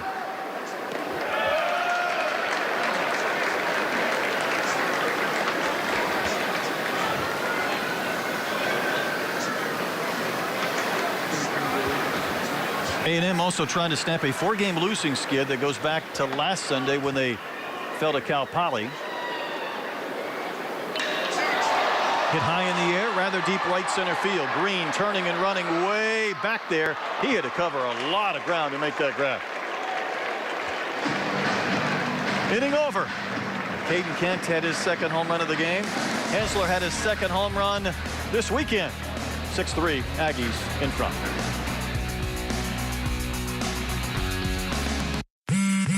This tax season, do more than just catch up. Spring forward with a free 5G phone with select Straight Talk plans. So you can spring for those new sneakers they need. Oh, those are nice. The unlimited streaming he needs. And with Straight Talk, guys, spring for something you never knew you needed. Spring forward with real unlimited data and get a free 5G phone with select plans on America's most reliable 5G network. Find us at Walmart and StraightTalk.com. What is that? I know that music. Art!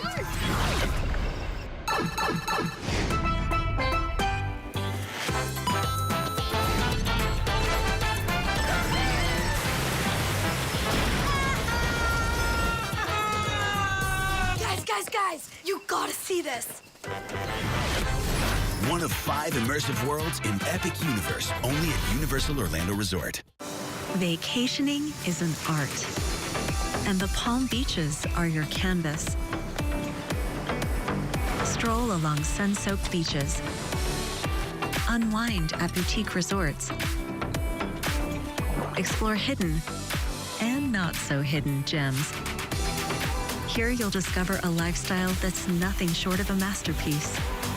Curate your perfect collection of experiences in the Palm Beaches. Little Dancing Queen will get the fans up out of their seats. Dance Cam and Dancing Queen. Is this officially yacht rock radio? Would that be considered part of that genre? Disco? I thought it was disco. There you go. Go with that. Motley bats in the bottom of the fifth for Rice. Owls have seen their 3-0 lead disappear. Motley's walked and scored a run. Very talented player, says his head coach Jose Cruz Jr. Trying to find out his best position. He's playing in left, but as Cruz said this week, you know, it's hard to hide outfield mistakes at any level. They love the bat from Tobias Motley, and they want it in the lineup. Just got to find somewhere for him to go defensively. And, you know, he's put in the work. He's tried to get better in the outfield, can play a little bit of infield, but they're going to keep moving around till he finds a home because he can swing it. See the jerseys the Owls are wearing. Means the Owls, kind of their alternate Sunday uniform. He's fouled away. Ruled them out for a trip to Cuba back in 2016. Jose Cruz Jr. brought those unis back. He'd like to bring back a few of those runs they scored in the first couple of innings against Patton. Flared out to right, still traveling pretty well though.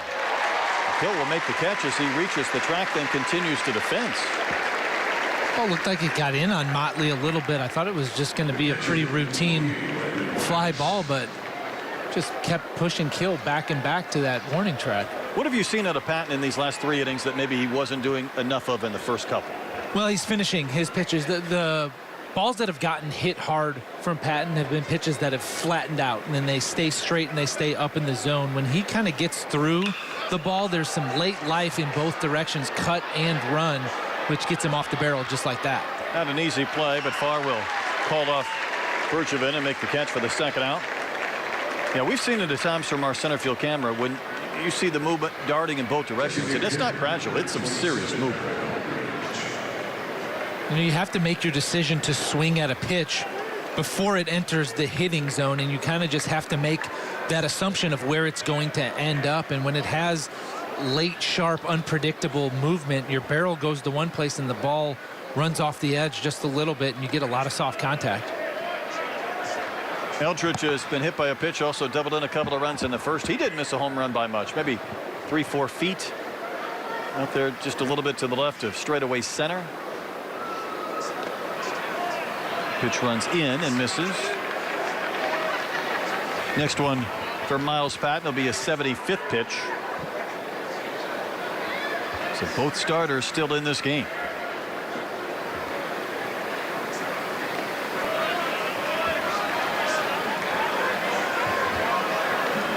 Eight in a row have been set down by Patton, but he's in danger of seeing Eldridge reach for the third time in the game. Strike at the top of the zone. And that's kind of the shape that Patton is looking for in that fastball, that kind of arm side tail right at the end. Everything's moving. 3-2. When it's moving like that, you don't have to be perfect with it. You can get a little bit more aggressive in the zone and not necessarily beat them with velocity, but just beat them with unpredictable. Foul back above our heads. Bounding back downstairs.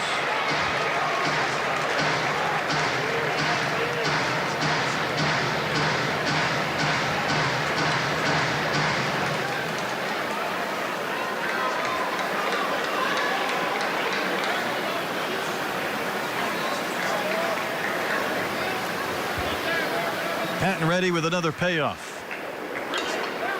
Sawed him off again. Good thing he was swinging metal and not wood on that cut.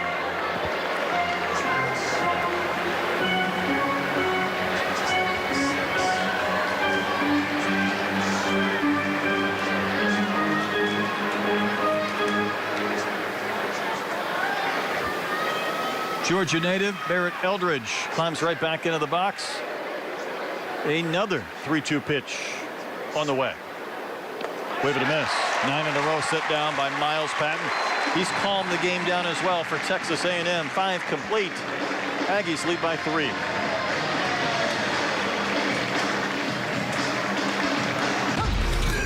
Just for Men gives you your strongest, fullest, thickest looking beard yet. Mustache and beard, now with keratin. In just 5 minutes, score your best beard ever. Just for Men. Welcome home. Thank you. All right. I would have called off sick in just a regular game. Instead, I took my 103-degree fever with me to the summit, sat down, thinking, just hang on, because we had found out that Clyde was going to be at the game. And then I got a cue. Clyde's here. He's coming out of the vomitory. And when he did, I just ripped and said, oh my God, here he is, Clyde Drexler. And it was a magical moment that's still being played even 30 years to this day. You know, Clyde is subdued, but you can tell the excitement in his voice. He was talking about coming back home, teaming up with Dream and the Rockets, and perhaps having a chance to win him a championship. Did ever in your wildest dreams think you and Clyde would be reunited anywhere? It's too good to be true, you know, so I still can't believe it. Reuniting Clyde with the Keem, their friendship, everything that they were able to accomplish at the University of Houston, and now playing with one another, one of the all-time great sports moments in the history of this city.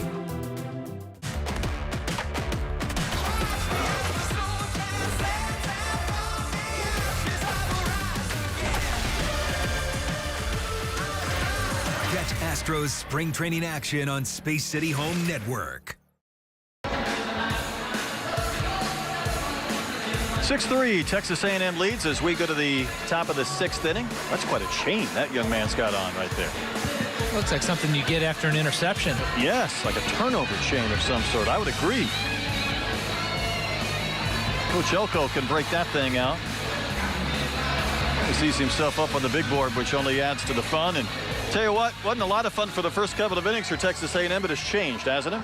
Absolutely. It's been the tale of 2 games so far for Texas A&M. The first couple innings, they got down a couple run deficit, and you felt like they were just playing a little tight, but a couple big swings and a few smiles, and all of a sudden, it's a different vibe over there in the third base dugout. New York native Vaughn Baker enters the game, replacing Fernandez, who went those 5 innings. Baker's a big right-hander, fastball, slider mix. He's going to go out there now and try to chew up a couple of innings. It's not really matchup right now. You've got to get a little bit of length out of that bullpen. Well, Gavin Cash homered in the 4th inning. I feel like this kid needs to be the inspiration for like a documentary, a 30 for 30 of some sort, and I can't wait to watch it. He started his college baseball journey at Texas in 2022. Then he transfers the next couple of years to Texas Tech in 23 and 24, and now he's an Aggie. So he has been a Red Raider, a Longhorn, and an Aggie in one college journey. It just doesn't seem right, does it? I mean, his parents and his loved ones, the gear that they must have that's now in the back of the closet rather than the front must be extensive, or Goodwill is their best friend. Every once in a while, you'll get somebody that might play a little bit for A&M and then go to Texas and whatnot. And listen, that was part of the conversation when Jim Schlossnagle left to go to Texas. But you're talking about a guy who has played for 3 of the major institutions. Maybe he might need a year at TCU, or, you know, maybe he needs one more stop. I can imagine just the wild swings for the family of... We love Texas Tech. Well, now we're at UT, so we have to hate Texas Tech. That's right. It would be confusing at some point. You can't be indifferent to the rest. I mean, you can't have multiple favorite Texas schools. You've got to get off the fence. You've got to make a pick. Cash has a couple of hits. He had 4 all season. He's had 2 tonight.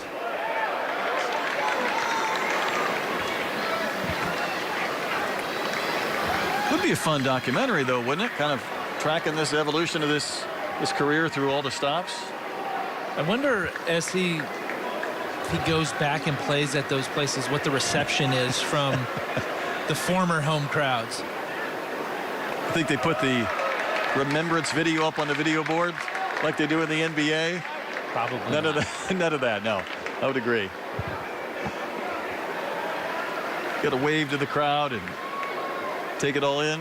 Count's gone full to Cash. Price shifting him to pull again. Fouls one back to our left towards the Raiders.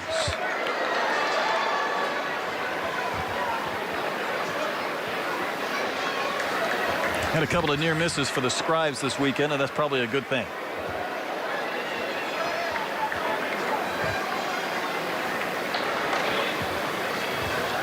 Baker again holds that glove right up against his chest and then misses. That was a long sequence, and Cash draws the walk to lead off the A&M 6th inning. As much as the big swings and the home runs have probably felt good for that A&M offense, Michael Early probably pretty pleased with a long, drawn-out at-bat and working a walk, because those are the at-bats that they're really going to need. Home runs are great, but you've got to grind out every at-bat.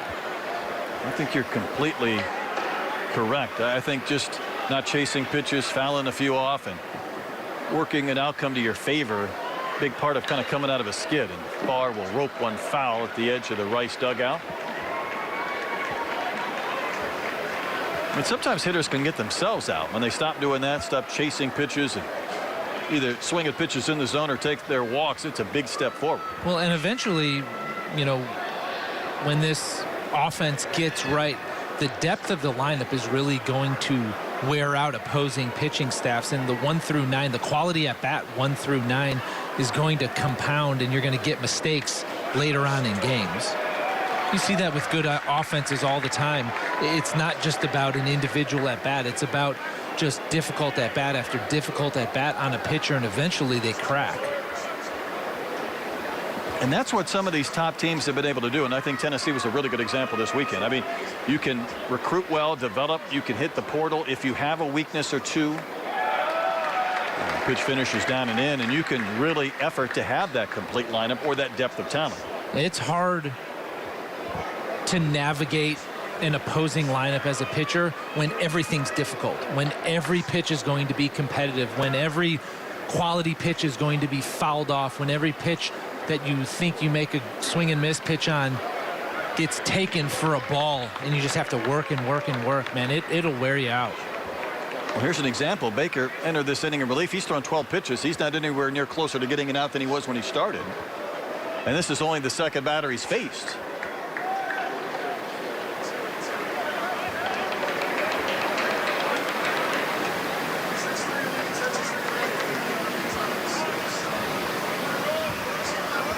Two and two to Farr.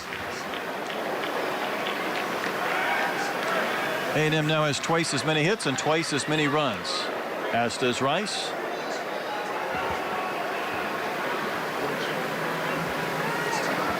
Oklahoma State won our middle game today, 9-7 over Mississippi State. Big lead in the middle and held on at the end. And Tennessee took down Arizona earlier this morning in the battle of 2-0 teams. Those teams might both be home. Little chopper foul again. Game one seems like a long time ago, yes, doesn't it? Sure does. And it started earlier. You know, we've had some games in this College Classic that have gone 17, 18 innings. And, you know, you get that on the Sunday night. It's a lot of these teams making plans to travel. Even Rice, I know it's a short little bus ride, but for A&M, you got to get home and got to start your week. Many of them will be playing Tuesday or Wednesday of next week. For the most part, normally on Sundays, unless weather intervenes, you're done and you're traveling Sunday night. But just the nature of 6 teams and 9 games, you got to have a couple play the last game. It's not a common occurrence to have that Sunday night game for a college series, but if you're trying to get 3 in during the day, you do the best you can. And I don't know what's worse, a Sunday night game or a 10 a.m. game to start the It's day. not a lot of fun, but at least you have a better chance of kind of fighting through this week. That pitch is high, and that's ball 4. So a couple of walks to begin the 6th. And Baker is 15 pitches into his first inning and has walked 2. Seems like some of the jumpiness of the Texas A&M hitters has gone away these last couple at bats after things have settled down a little bit. They've scored some runs, laid off some difficult pitches, fouled off some pitches, and all of a sudden they feels like they're getting really comfortable in the batter's box. I think it's a good evaluation, and you can kind of see it working itself out on the fly. Conversation is ongoing. Rice saw they had some activity in that bullpen.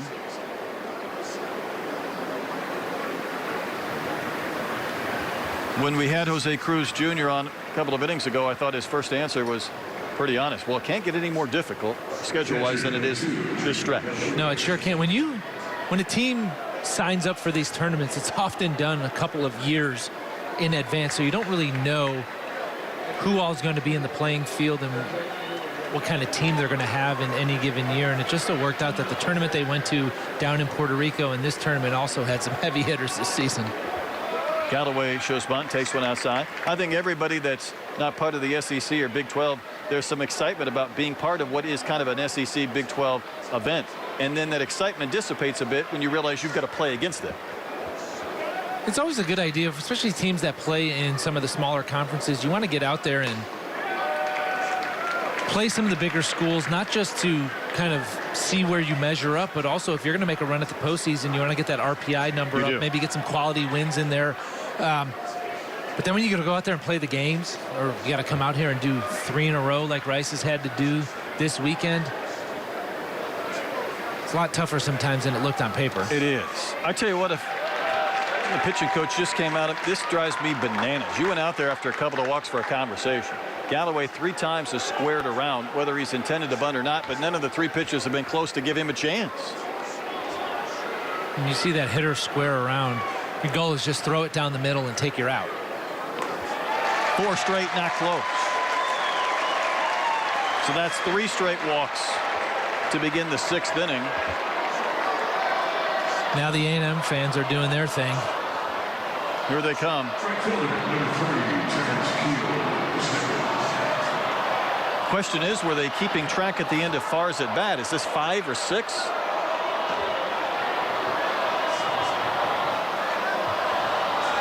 Well, the folks in maroon are chanting right now. I think they're calling it 5, right? 5 in a row. This will get louder if the first one misses to kill. Just when they got fired up, Baker stops the chorus. Once you get to 7 or 8 with the chant, I start getting nervous just watching it. You do. It's a good point. Infield in all the way around with nobody out. And that misses in to Kill. Kill didn't know if he wanted to get out of the way or throw his elbow at it. You can see him processing as that pitch was heading in his direction.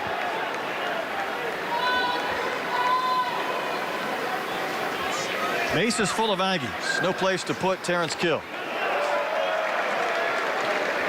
So after that strike, now he's missed on the next 2. I don't need to tell you who's on deck, but I guess I can anyhow. It's Caden Kent, who's hit 2 absolute monster home runs already in the game. A couple of pitchers throwing in the bullpen, but they're both right-handers. No way Kill swings here, is there? What do you think? I wouldn't think so, just because even if you get to 3-2, you're going to get a fastball anyways. There's why I asked. Yep. There's no chance he's going to drop a 3-2 slider, I wouldn't think.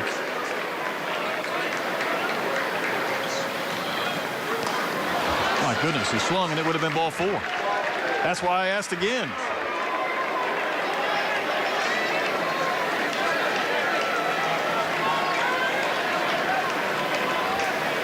We were discussing this earlier. There's really no such thing as too many runs when you're trying to get healthy from a team standpoint. I don't think it's as if Rice doesn't want to put up a crazy number.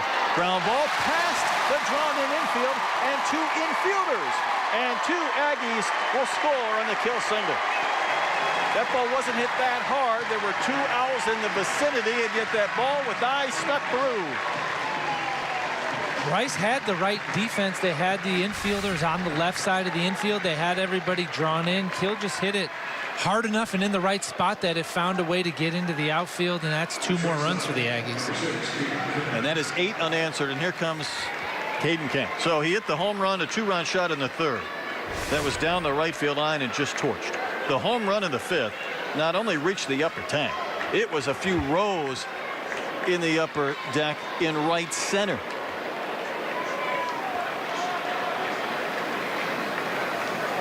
Can Kent produce a 3-homer game? How about a big chopper to the right side? Nice pick by Boca Chica. They'll get it out as both runners move up. That was not exactly a short hop, yet he made that play to retire Kent and get the first out of the inning.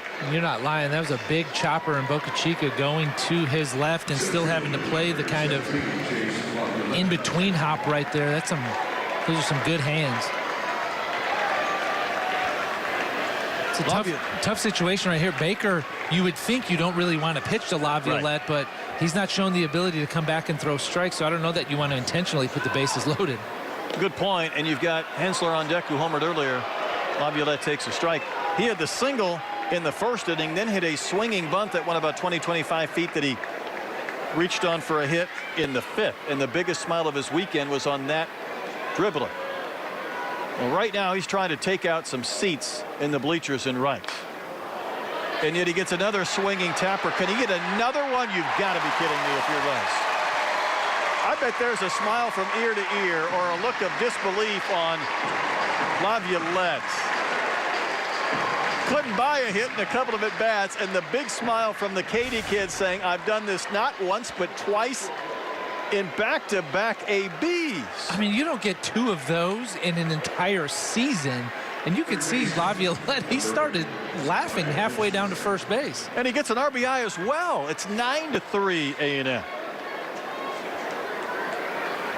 There's always that conversation with hitters that things never even out. You hit more balls hard that are outs than you get soft hits. I don't know after watching today. I tried keeping track one time, and I quit after about a month because it doesn't equal out. Hensler had a long homer in the fifth, his second home run this weekend. The new active career home run leader in college baseball.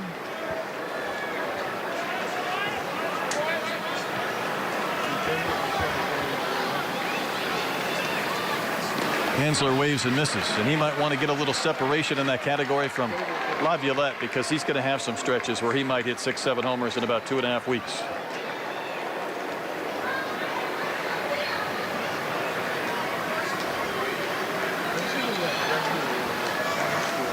Two singles this inning has chased home 3 runs, one an infield hit, one snuck through the drawn in infield.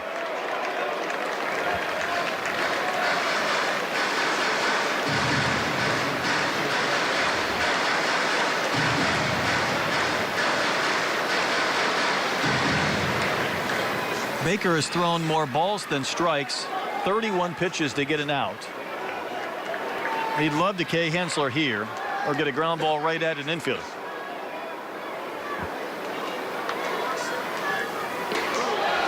Behind that maroon helmet. Heads up. Yikes.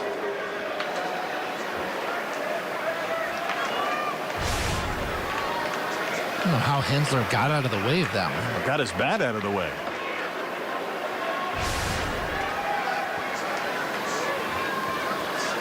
Two balls and 2 strikes to Wyatt Hensler.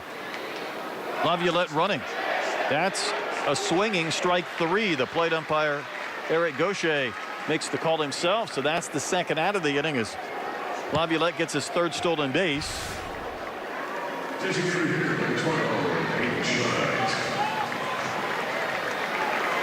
That's a swing. It's a good call. I always say there's no need to appeal if you get something that's, 3/4 of a swing, and he didn't.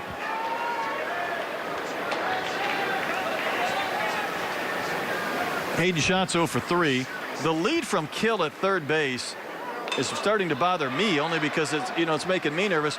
With the third baseman Johnson so far off the line, Kill is coming almost halfway down that line. Well, that's the rule of thumb for the runner at third base is you get down the line as far as the third baseman is off, and with Johnson way over in the hole, Kill can get a ton of room down that line. And then he's breaking as well.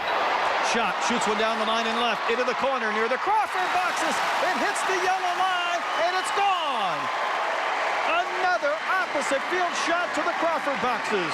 That scores 3. And Texas A&M has played at 12 unanswered runs. It's a really nice swing right there from Hayden Schott. That's the feel that he's been looking for. He's been reaching way out in front all throughout this tournament. Finally lets a ball get deep, and very similar to Gavin Cash earlier in the game. Let that fastball travel, use the short porch and left.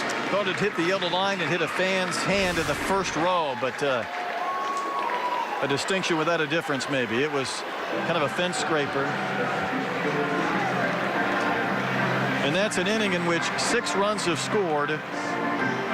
on 3 hits. And Brian, all those free base runners early were cashed in. Pitching change. Will step aside. It's been all Aggie since the first couple of innings.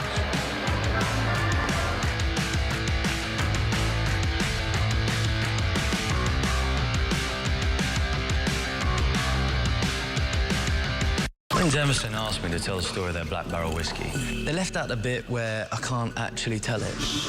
Its secrets aren't even written down, just stored in the minds of those who know. Maybe they select distinct batches. I can't tell you which. And expertly blend them to create smooth notes of toasted oak, caramel, and vanilla spice. I can't tell you how. Well, I can tell you this. It's the greatest whiskey I ever drank and the greatest story I never did tell.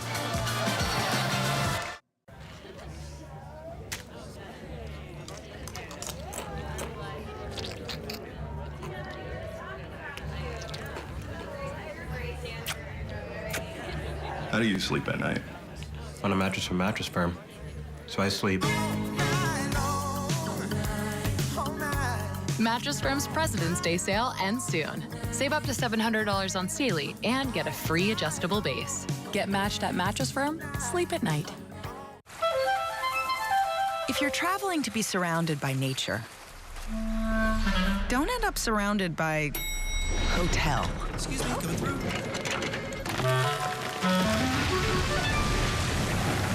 Get an Airbnb and go where hotels can't.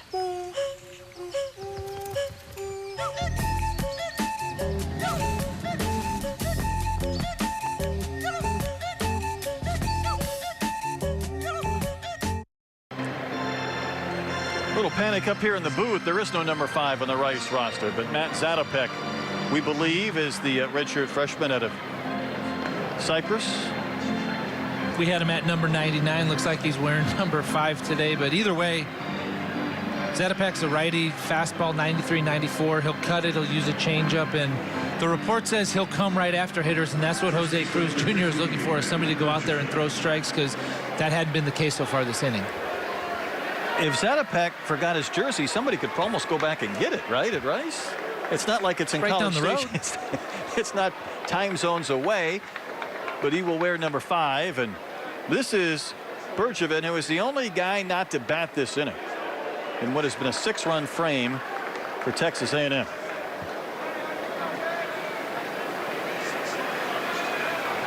It's flied out twice and also bounced out.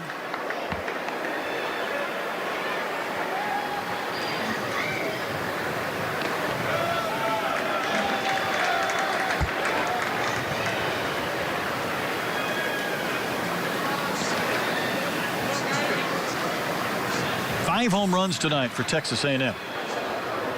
Entering play in the game, they had 2 runs in 2 games.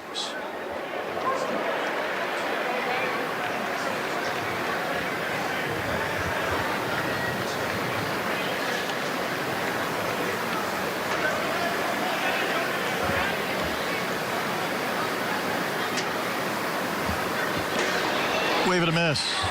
Zatopek comes in quickly, gets the strikeout to mercifully end the 6th inning. 6 runs on 3 hits, couple of singles, and the home run from Schott.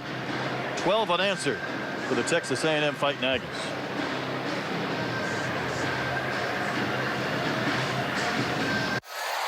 There's never been a better time to become a season ticket holder for the Houston Astros. The average season ticket holder enjoys 45% savings over single game ticket prices, plus significant savings at the team store with exclusive season ticket holder discounts. Along with exclusive experiences and events, season ticket holders get priority access to postseason tickets. Become a season ticket holder today. Visit astros.com/season tickets for more information. The Texas Children's Houston Open is here. Houston's iconic PGA tournament is back in full swing, March 27th through the 30th, and tickets are on sale now. Get ready for an experience like no other in Memorial Park. The Texas Children's Houston Open is the perfect place to host family, friends, or clients. With general admission, venue hopper, and premium hospitality options available. Visit tchouopen.com/tickets today.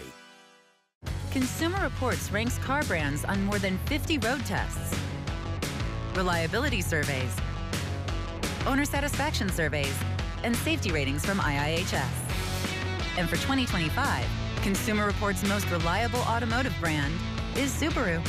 It's no surprise they also named Subaru the best overall automotive brand. Safe, reliable, trusted, loved. Subaru.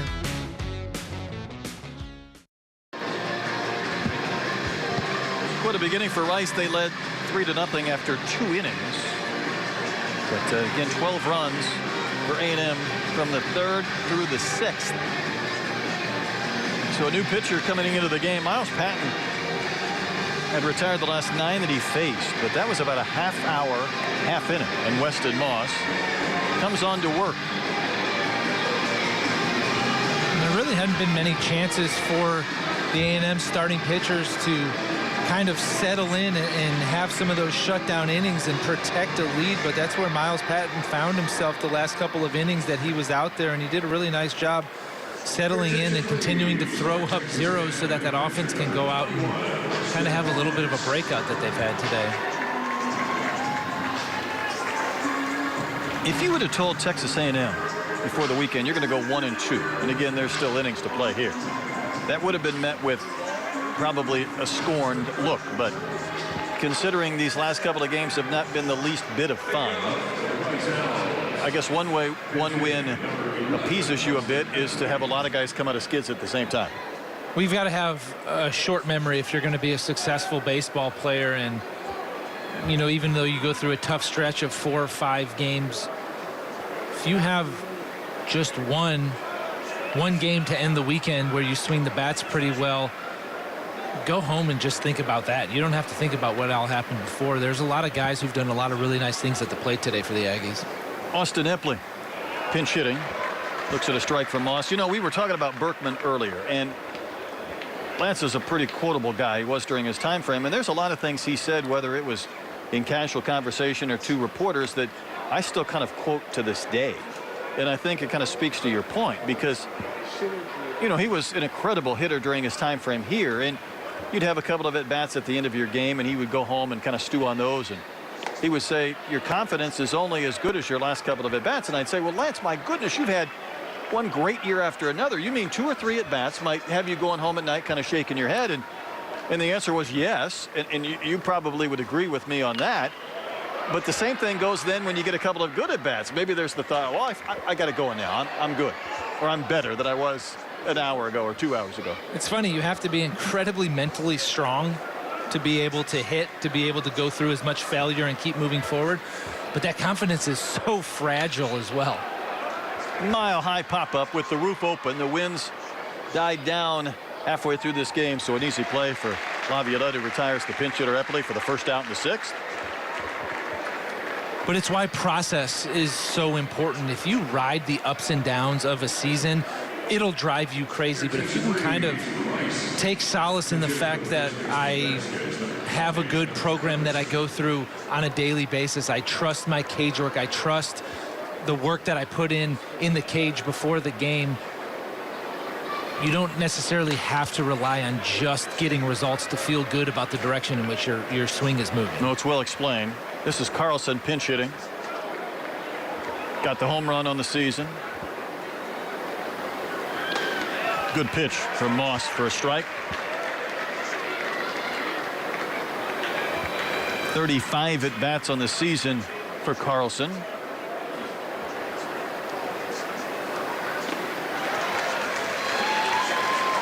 Came up empty on that swing, and it's 1-2.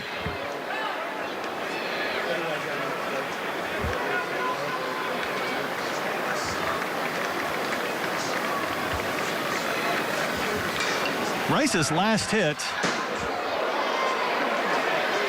was the double from Max Johnson with 1 out in the 2nd. Had a couple of hit batters since, but no hits.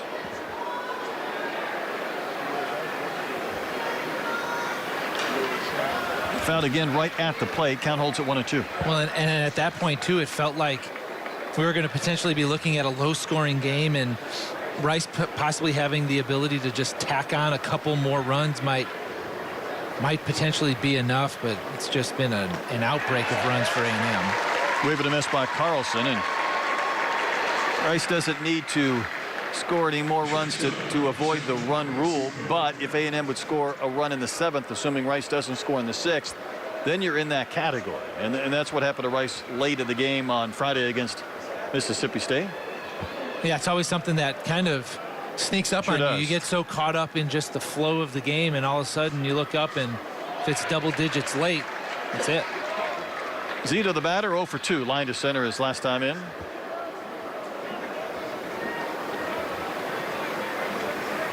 It's a young-looking face there for Michael Zito on a young team. Jose Cruz Jr. talked about just gathering some experiences for these kids over the course of this weekend here at Daikin Park. Feels like Moss is kind of toying with these hitters this inning. A lot of movement on his pitches, a lot of variance in the velocity as well.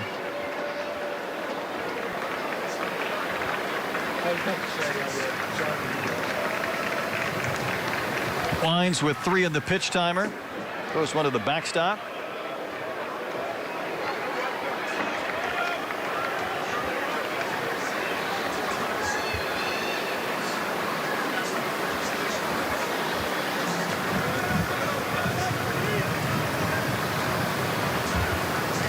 And the 2-2 snaps right in there for strike 3. So Moss entered the game, got a fly out, couple of strikeouts. Sends this game into the 7th. Aggies up by 9.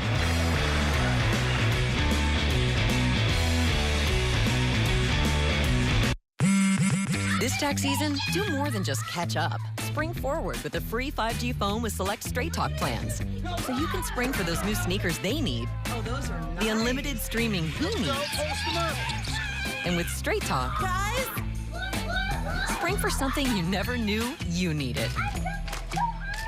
Spring forward with real unlimited data and get a free 5G phone with select plans on America's most reliable 5G network. Find us at Walmart and straighttalk.com.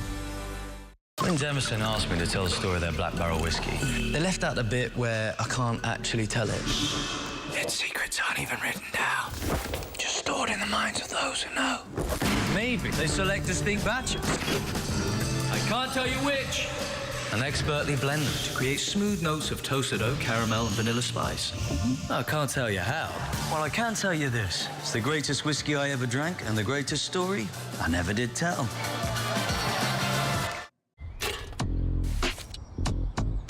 Taxes was paying the price.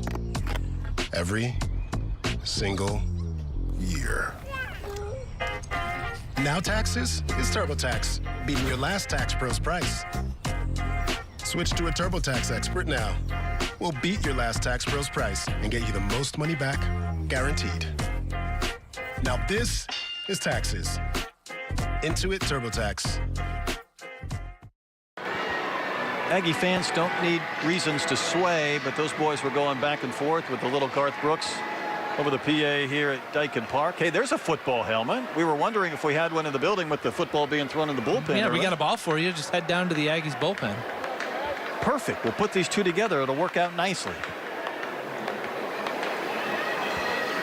12 unanswered runs for Texas A&M. Gavin Cash led off last inning with a walk and would score a run. He's been on base all 3 times.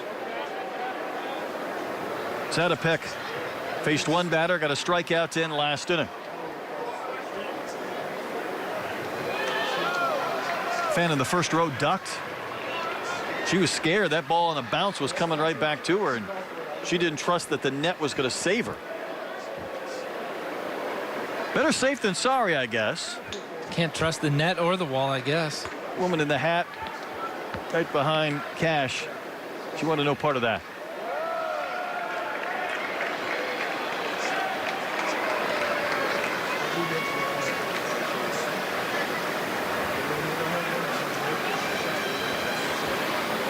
Rice has used 3 pitchers in this game.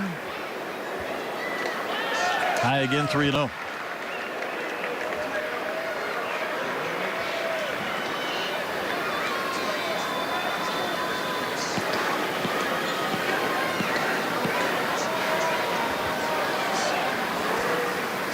Zatopek needs a strike, and he got one at the very top of the zone, to the dismay of Gavin Cash and the 12th man.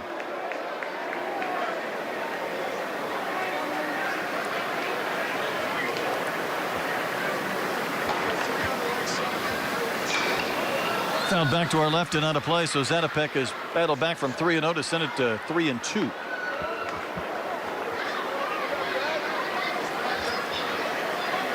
There's a number of players that have been in this event this weekend, the Astros Foundation College Classic, that I think we're going to be tracking not just throughout their college careers, but through their professional careers, and who knows, maybe to the majors. For a handful in this game, and that's ball 4 to Cash. This will not be the last time they play at Daikin Park or in a big league stadium. No, there's a ton of talent up and down the rosters of all these teams that are in the tournament. There's a lot of guys who are going to be high draft picks this year. There's a lot of young players who 2 or 3 years from now are going to be high draft picks, and you can tell just by the amount of scouts who are out behind home plate over the last couple of days. There's some eyes on these guys.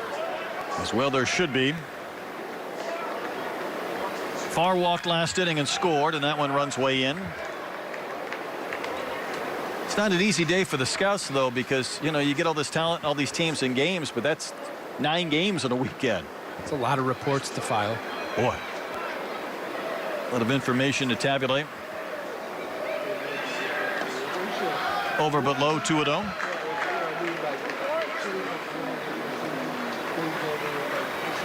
Hard to believe it's been 25 years, though, in this event. And, you know, my hat's off to the Astros organization for continuing to do it. The foundation took over naming rights a couple of years ago. I think we had maybe 16,000 in the building yesterday. As Farr takes a strike, and you know it's important to have A&M or Texas or LSU, as we mentioned, some of the big-time fan bases part of this event, but also just quality teams and individuals, and hopefully there's a long life ahead of the College Classic. And that one fouled away. And hats off again to Space City Home Network for televising. It's a big lift on their part as well, considering it's in the middle of the Rocket season and spring training has been underway for about a week. We had games on simultaneously yesterday with Astros spring training, crews out following the Rockets as well. So there's a lot going on. The rodeo start. We got rodeo on TV this year. Understood. I think you need to maybe analyze some of the rodeo. Get you out there. I would have a lot of interesting thoughts on steer busting or whatever you call it. I think that's perfect. For a Chicago native, what could be better? That ball's hit in the air, right center field, well struck. Epley, the new right fielder, still gliding back into the gap, and he'll make the catch. Pretty good swing right there by Farr. It's just the wrong part of the ballpark. Gets deep out there in right center field and gave Epley enough time to run underneath that ball.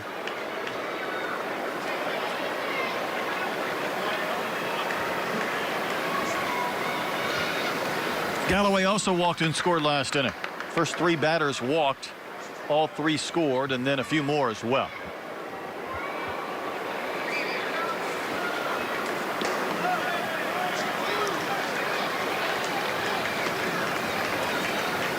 Takes a day or two to kind of tabulate the all-tournament team, but I would say there's really good competition from a lot of players to be part of the Astros Foundation College Classic all-tourney team.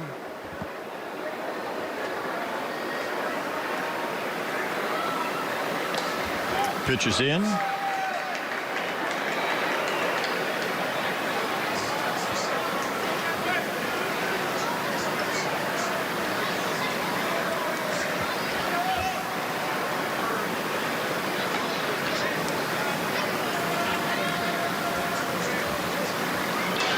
Is fouled back to our left into the sweet level.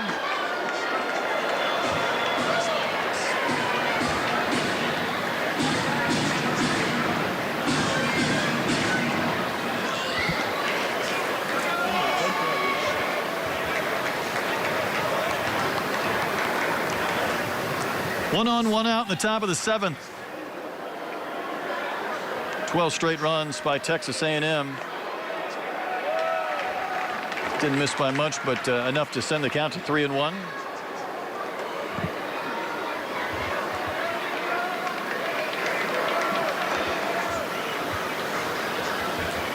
Getting to the bottom of the lineup in the top of the 7th for Texas A&M.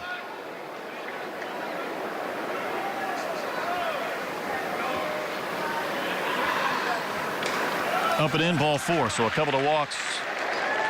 Has more base runners aboard, more traffic for the Aggies. This bottom of the lineup for the Aggies has done a good job getting something going, turning it over to the top of the lineup with some runners on base. And if you're going to jumpstart this offense, getting opportunities with runners in scoring position for that top third of the order is a good way to do it.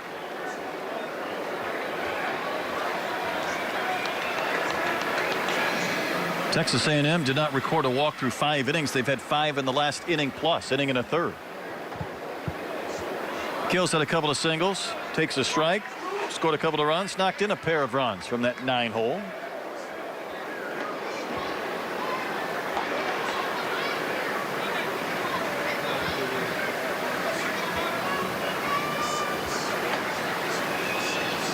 Texas A&M has games on Tuesday and Wednesday. That just about got that elbow against UTSA and Texas Southern at home, and then a nice long homestand.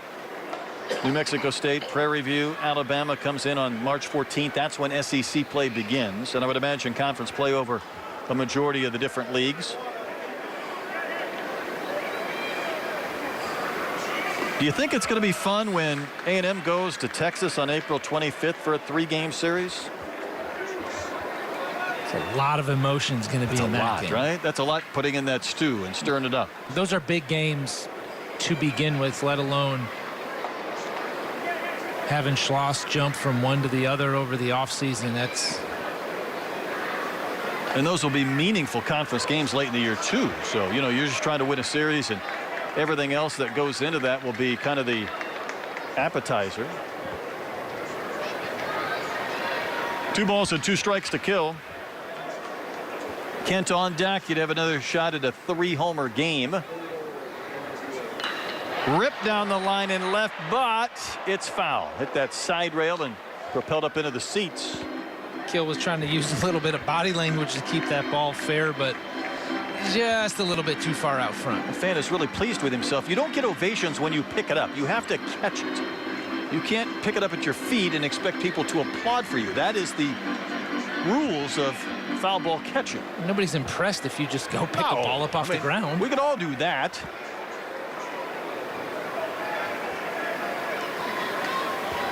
Two on and a 2-2 count to kill. Ball 3. Well, if he walks, you have no choice but to pitch to Caden Kent. Fielder's choice or a ground out of some sort might kind of change that calculation.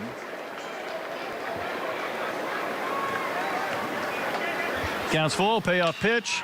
Little floater into right center field. No one's home. That's going to drop. Cash is going to be waved in. The throw goes to third. It's offline. It's a 13-3 A&M advantage. Then the ball gets away even further. Galloway will score, and Kill keeps on running. And a little flare to right center, and the wheels were in motion, and it never stopped. Terrence Kill made a nice aggressive round to first base after this knock that drove in a run. And this is a freshman making a freshman mistake right here. Zito cuts the ball off, and he knows better. He pump faked. He held on to it the first time. He knew he shouldn't have thrown that ball. But it speeds up on him a little bit, and he makes the throw, and of course it ends up getting past the first base. No, it's a good catch by you and our cameras. There was that pump fake. So you're kind of thinking in your mind, do I throw, do I not throw? And the throw didn't work. It's now 14-3. We'll have a pitching change. New hurler coming into the game. Jackson Blank will step aside. 14-3. A&M leading.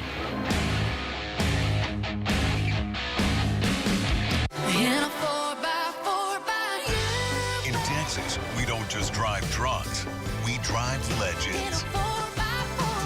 And the time to buy one is Ford Truck Month. Get a stampede of savings on Ford F-150. Built Ford tough, like the folks here who drive them. Be legendary. Get to Ford Truck Month. Get 3.9 for 60 or 11,853 total savings on F-150. Includes complimentary maintenance. Only at your best in Texas Ford dealer.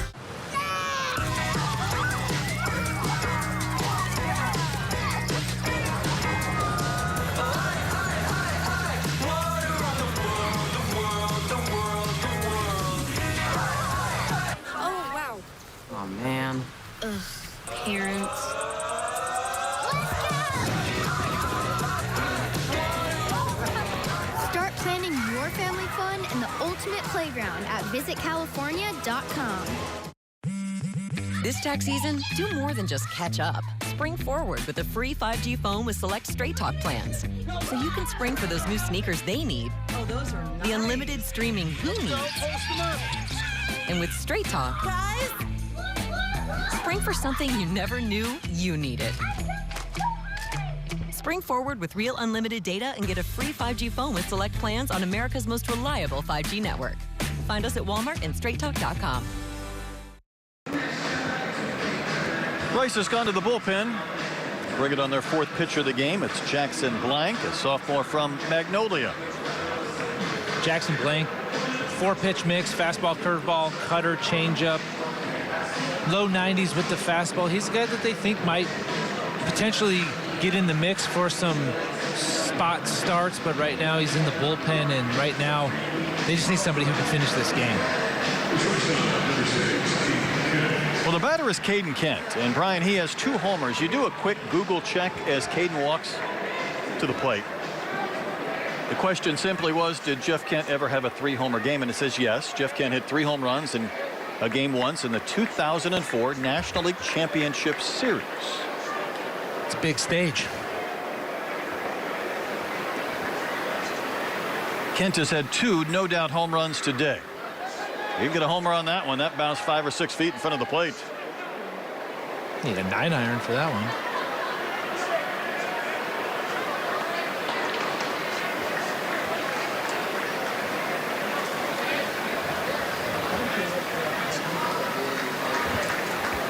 Aggies have had 5 homers in the game.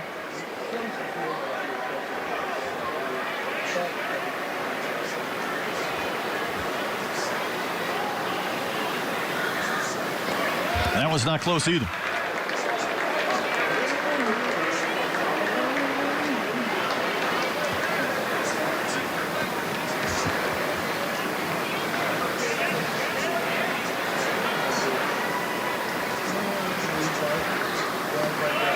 Three and 0.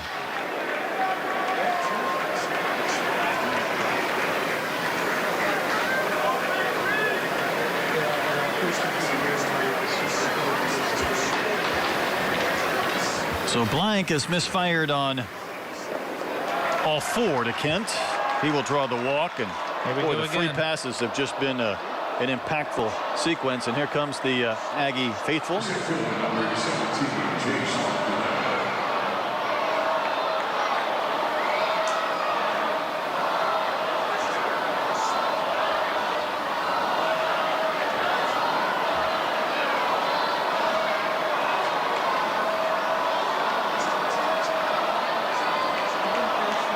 Not all participating, but those that are in full support of their fighting Aggies. And here's Laviolette, who's had 2 swinging bunts for hits. And he also got an RBI his last time in. Chance getting louder at ball 6.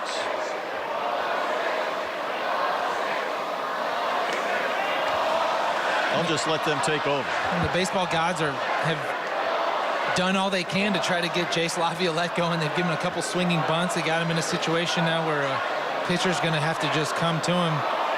Stay within yourself, get a good pitch to hit. The chant at ball 7. Listen to this chant increase now.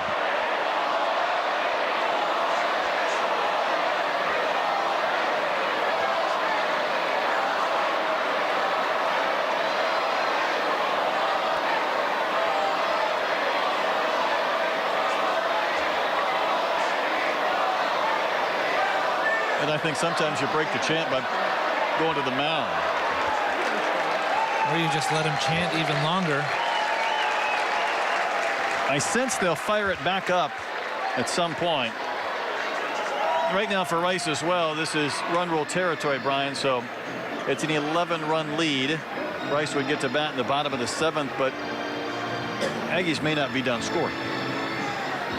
No, and quite honestly, they shouldn't be. You know, there are some times when you get a big lead in a game, whether it be a midweek game or a Sunday game, where it kind of gets out of hand and you call off the dogs a little bit. But the situation that this A&M offense is in, to start the season where they've just been desperately needing to get going. If I'm Michael Early, I'm telling my guys, keep grinding out at bats.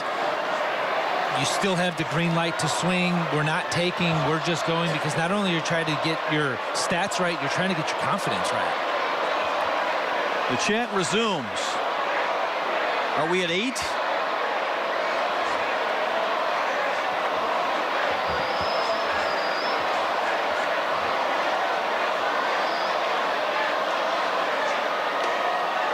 And a strike at the top of the zone in a Bronx cheer, if you will, on the 3-0 pitch. And that was at the very top of the zone, too. I'd be really fearful about this guy hitting one a very, very long ways.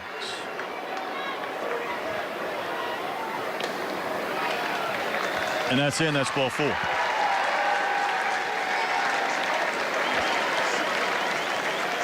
That's 13 walks for Laviolette in now 10 games. He could put up a big number in that category too this season. Well, absolutely, and he's going to get pitched regardless of swinging the bat well or not. He's going to get pitched very carefully, and that strike zone discipline, that's one thing that shouldn't change if you're hot or cold. And for Laviolette so far this season, even though the hits haven't been racked up, he has been on base all the time. This is Ben Royo pinch hitting for Hensler, who had a 2-run homer in the 5th and a couple of home runs this weekend. So Royo will bat. Corpus native, bases loaded and 1 out. Couple of runs home this inning. 14 straight have been scored by A&M.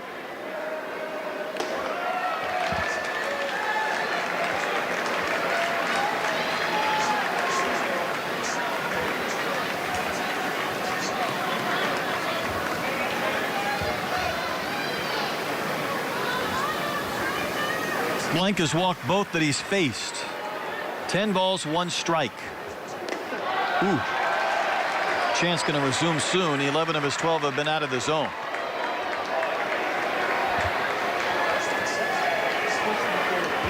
Of course, when you're trying to calibrate and throw a strike, the last thing you want to do is put one right down the middle either. But he needs more of the plate, or some of it.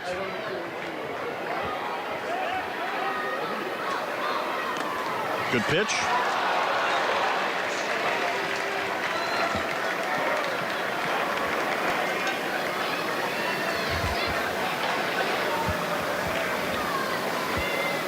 Aggies have had 5 base runners this inning, just 1 hit, 1 single.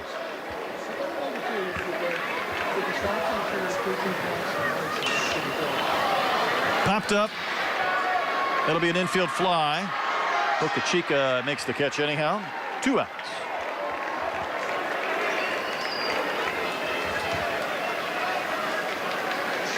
Designated hitter number 12, Hayden Schott homered in the 6th. Have we kept track of the number of left-handed hitters that have homered in the Crawford boxes this weekend in 9 games? I can think of 4 or 5 off the top of my head. Yes. And it's one of those things, the dimensions of the ballpark here encourage left-handed hitters to let the ball travel. A lot of times, guys, when you think about hitting for power, you think pull side earlier, catch it out front. But here at Daikin, you can miss hit balls and they end up in the Crawford boxes, and it really allows you to let the ball travel, stay off a lot of those breaking balls, shoot the ball the other way. It's a late strike call by Eric Gaucher. Fans invested in that pitch. Shot the 8th Aggie to bat in the 7th inning. They pulled the string. Nice changeup.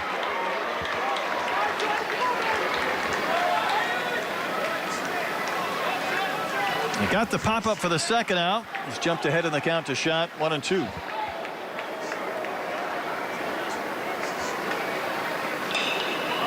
Soft ground ball to first. Fielded by Carlson. Takes it to the bag unassisted. That ends the inning. Aggies tack on a couple of runs. Rice needs to do some damage in the bottom of the 7th to avoid the run rule.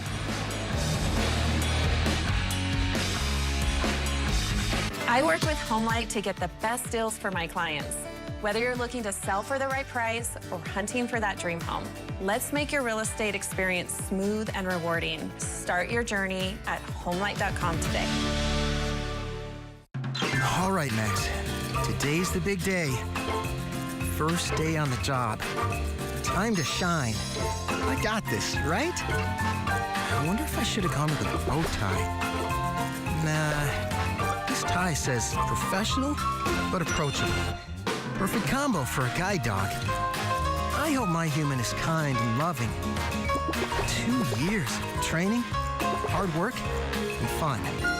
Now it's showtime. If I can handle that cat, I can handle anything. Especially with this tie. Okay, tie. Let's show them what we're made of. Wait, what are ties made of? Silk? Polyester? Who cares? I've got this. All right, I'm ready. Discover how extraordinary guide dogs like Max change lives at no cost to the recipients. Visit dogsinc.org. The excitement, the emotion, the passion. This is H-Town High School Sports with Todd Freed. See it all right here on Space City Home Network. Rice has a chance to run rule. The Aggies do the Rice Owls at 14-3. Rice had the first 3 runs, but then 14 straight by Texas A&M, and they've used the long ball to their liking as well. And boy, the bullpen door came open though, and Texas A&M is going to run on Clayton Freshcorn.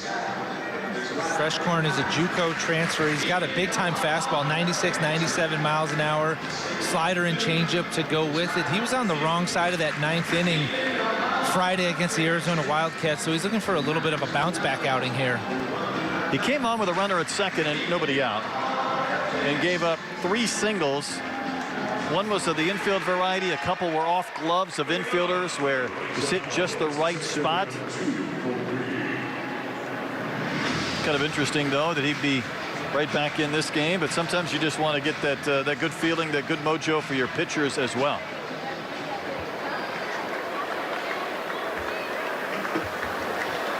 Cole Green homered back in the second, and that long ball made it 3-0 Rice. Struck out in the 4th.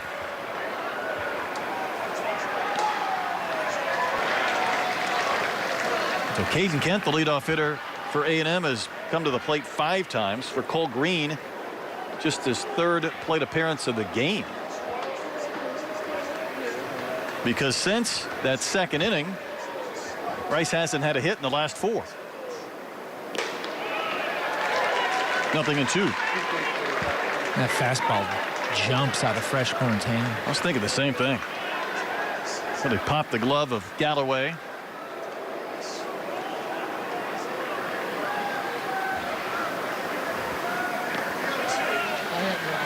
I think A&M thought they had a strikeout.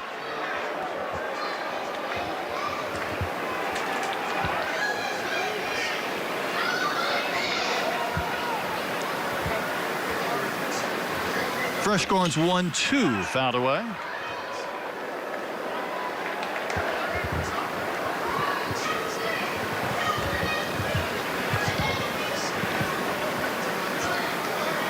Tennessee was the 3-0 team at the College Classic. Arizona went 2-1. Oklahoma State went 2-1. So a couple of Big 12 teams representing well.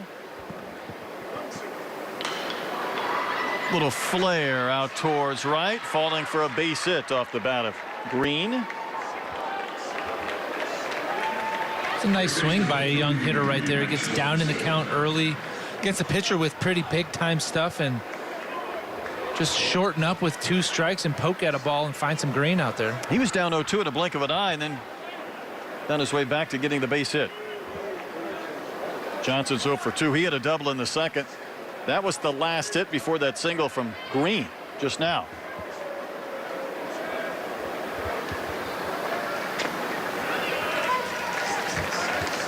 There are things that coaches will look for in games like this, games where the outcome has already been decided, but you're still playing. How well do hitters stay focused in their at-bats? Do they continue to make pitchers work, swing at good pitches, take tough pitches, and there are small victories to be taken, especially for the young guys. I would agree. You got to move that forward in some senses. You got to have something you can lean on and build towards next week, the next game. Freshcorn trying to do the same thing, though. When you pitch twice in a weekend, the first game didn't go quite to your liking. The last thing you want to do on a Sunday or the second time is to have something also not work out for you. And especially the way that Friday night game went for Freshcorn, where he actually pitched pretty well. It was more some unfortunate luck and some misplayed balls that really got him. It wasn't making bad pitches. So you want him to leave this weekend feeling good about the way he's throwing the ball, because he has thrown it well. The 2-2 carries outside and misses. He really kind of spins on his hips when he delivers the pitch. Yeah, it's really side to side, and that can create some tough angles for hitters to have to contend with. It can also create some big misses if you're not totally synced up. Wave it a miss. Johnson down on strikes. First out in the 7th inning.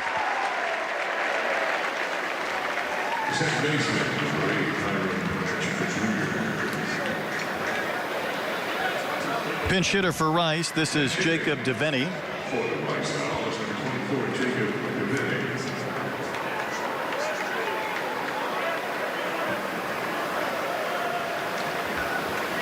A big part of their team a year ago. Has had just 3 at-bats so far this season. Dribbler to the right side, and it's going to sneak through. So a couple of soft hits, but 2 hits nonetheless for the Rice Owls. The throw goes to third, not in time. I thought Bergevin was going to get there, but he just tried to reach and extend and couldn't quite make the play. You come in off the bench, one thing you want to do is make sure you're on the fastball. If you're not on the fastball coming in cold off the bench, you don't really have a whole lot of a chance, and a good job by Devaney right there, seeing a good one to hit and just end the at-bat on it.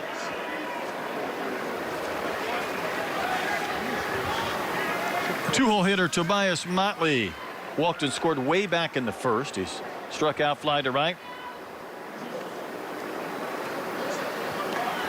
Big wave and a miss.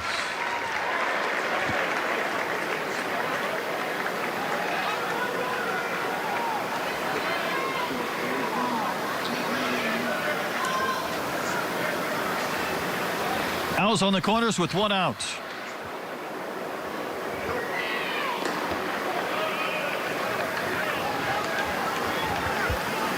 Moss came on in the 6th that had a perfect inning. A couple of strikeouts after Patton went 5 innings. Patton retired the last 9 he faced. Gave up those 3 runs to the Owls in the first 2 innings. Finished with a pretty good start. That pops on the outside corner for a called strike.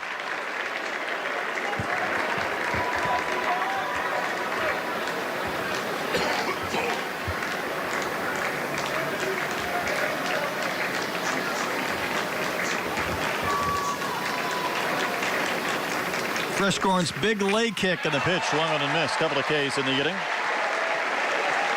That was a really good slider right there from Freshcorn. We've seen him throw a lot of hard breaking balls, almost cutterish type breaking balls. That one had a little more taken off of it, had some depth to it, and Motley was way out in front.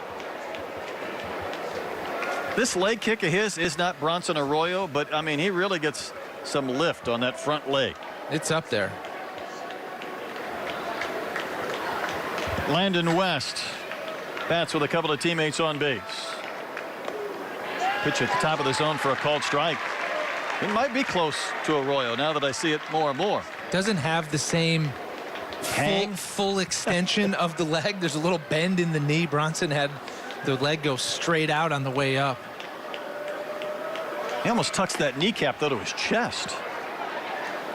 You and I might disintegrate if we tried that.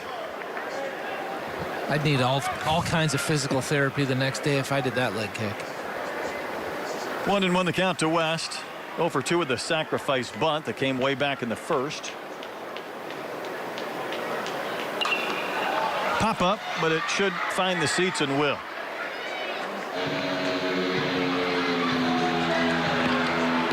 And again, this is run rule territory, so the Owls could be down to their final striker out in the 7th. How about some light rain falling? Can't remember ever seeing it rain inside of Dyken Park. Fans on their feet. They want the final outs. 1-2 the count. Slice down the right field line. That's a base hit. Green will score. Devaney goes to third. The third hit of the inning, and the Owls make it a 14-4 game. They've had a couple of 2-strike hits in which they've just gone with the pitch to right. Some really good strike hitting there by Landon West. It's a fastball that's probably a couple of inches off the plate, and he does a nice job just slapping at it and shooting a line drive to right field. So the second time Freshcorn has been greeted by a run. Eldridge will bat. Had the 2-run double back in the first inning. That ends the streak of 14 straight runs scored by Texas A&M.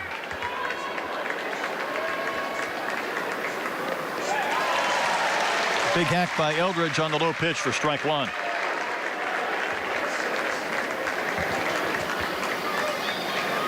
So 3 singles that produced a run in the bottom of the 7th inning. Is that a swing? Yep. Yes, it was on the appeal. Michael Carroll says good enough, strike 2. And again, these fans will come to their feet.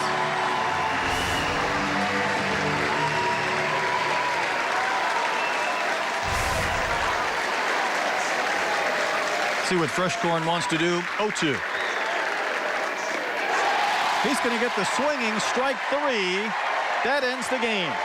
And Texas A&M gets their win this weekend with a 14-4 7-inning run rule victory over the Rice Owls to avoid going 0-3. And Brian, they used the long ball tonight. We've been waiting to see this offense show up for Texas A&M. It did in a big way today. There's got to be a lot of guys taking deep breaths and relaxing a little bit. It's going to make the ride back to College Station just a little bit better. Well, thank you to the viewers that tuned in over the course of 9 games this weekend. We appreciate that, and certainly the work of our crew for what is a lot of baseball over a 3-game span. Handshakes and high fives for the Texas A&M Aggies, though, as they get the W. That's going to do it for the weekend. Thanks to Gerald Sanchez and Pat Combs, along with Brian Bogasevic. I'm Brett Dolan, and for our crew, thanks again.